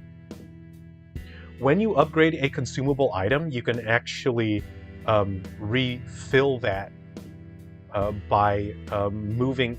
They'll explain it. There's a note in there. The note will explain how to reload a consumable item. So say you've upgraded your dynamite. If you go into your inventory and you take non-upgraded dynamite and you move it onto the upgraded dynamite, it'll actually refill. But read the note that's there. I think it's next to the vending machine or next to your inventory. It'll tell you how to reload consumable items. But definitely try that. Upgrade dynamite and then chuck them. And I would say use Sam for that. So anyway, I hope those tips were useful to you. Hi, We Channel. We Shop Channel. I'm actually just wrapping up the stream, so we're just sort of hanging out and enjoying a coffee before I end the stream. Don't know if my music was too loud. Sorry. Yeah, I'm just sharing some strategies and tips for Frontier Hunters. Somebody used the microwave in the other room, so that has actually killed my signal. So now my game's disconnected. So I'm using a streaming thing that wirelessly streams the console to the capture stuff. But, you know, Wi-Fi is not a perfect technology.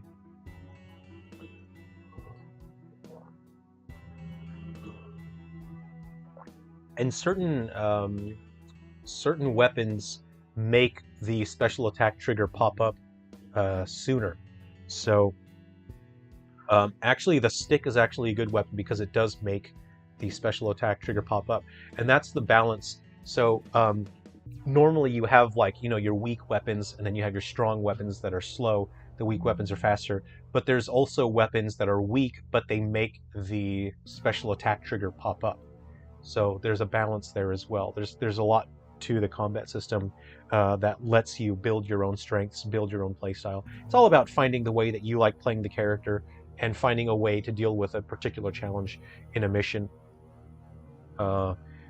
Anyway, I'll work on that. I'll figure out how to make this work properly with the recording software. And so what I'm doing now is I'm actually just finishing White Inside Its Umbra, adjusting things a bit so I can send that back to Nintendo on Monday. Ghoul Busters should be launching the 14th of this month. I'm very excited about that.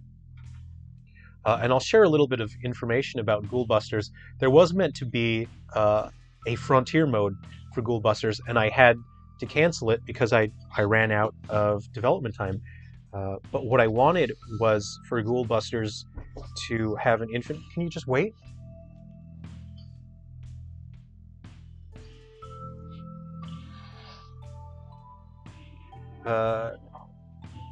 I wanted Ghoul Busters to have a Frontier Infinite mode. You know how Frontier Fighters is sort of the infinite mode for 3 down stars. So, yeah, I had to leave that out of Ghoul Busters, but maybe in a future update I'll be able to add that to Ghoul Busters. So we'll see. We'll see if Nintendo lets me or not. Anyway, it's great to hang out with everyone. Thanks for hanging out on the stream. I guess I'll see you all pretty soon. I'll stream again soon. I'll do more updates and let you know how things are going. So I'm going to get ready to adjust White Inside Its Umbra, send that back to Nintendo, and then I'll be working on the 2 Gaiden games. That's Gaiden for Wii U and Gaiden Deathly Delusion Destroyers for 3DS. And at the same time I'm working on those, I'll be finishing the update for 3 down stars. I'll be sending that to Nintendo as soon as possible. Anyway, yeah, thanks a lot for hanging out. Thanks, everyone. It's been a fun stream. Take care, everyone. We'll see you again soon. See ya. Oh, any updates for Pokemon Mini? I have the mini console. I have that. but I won't start work on that until I get these 7 games in. So these 7 games, they're very time sensitive. Again, Nintendo's waiting for me to send those in. As soon as I get those all sent in, I get the update for 3 Down Stars sent in. I'll be working on the Pokemon minigame. So I'll do a shorter video that discusses more of that pretty soon. So I have all the hardware. All of that was delivered. I've got it all set up. So I can start development on that when I'm ready. All right. Take care. It's been a great stream. Thanks, everyone. We'll see you again soon.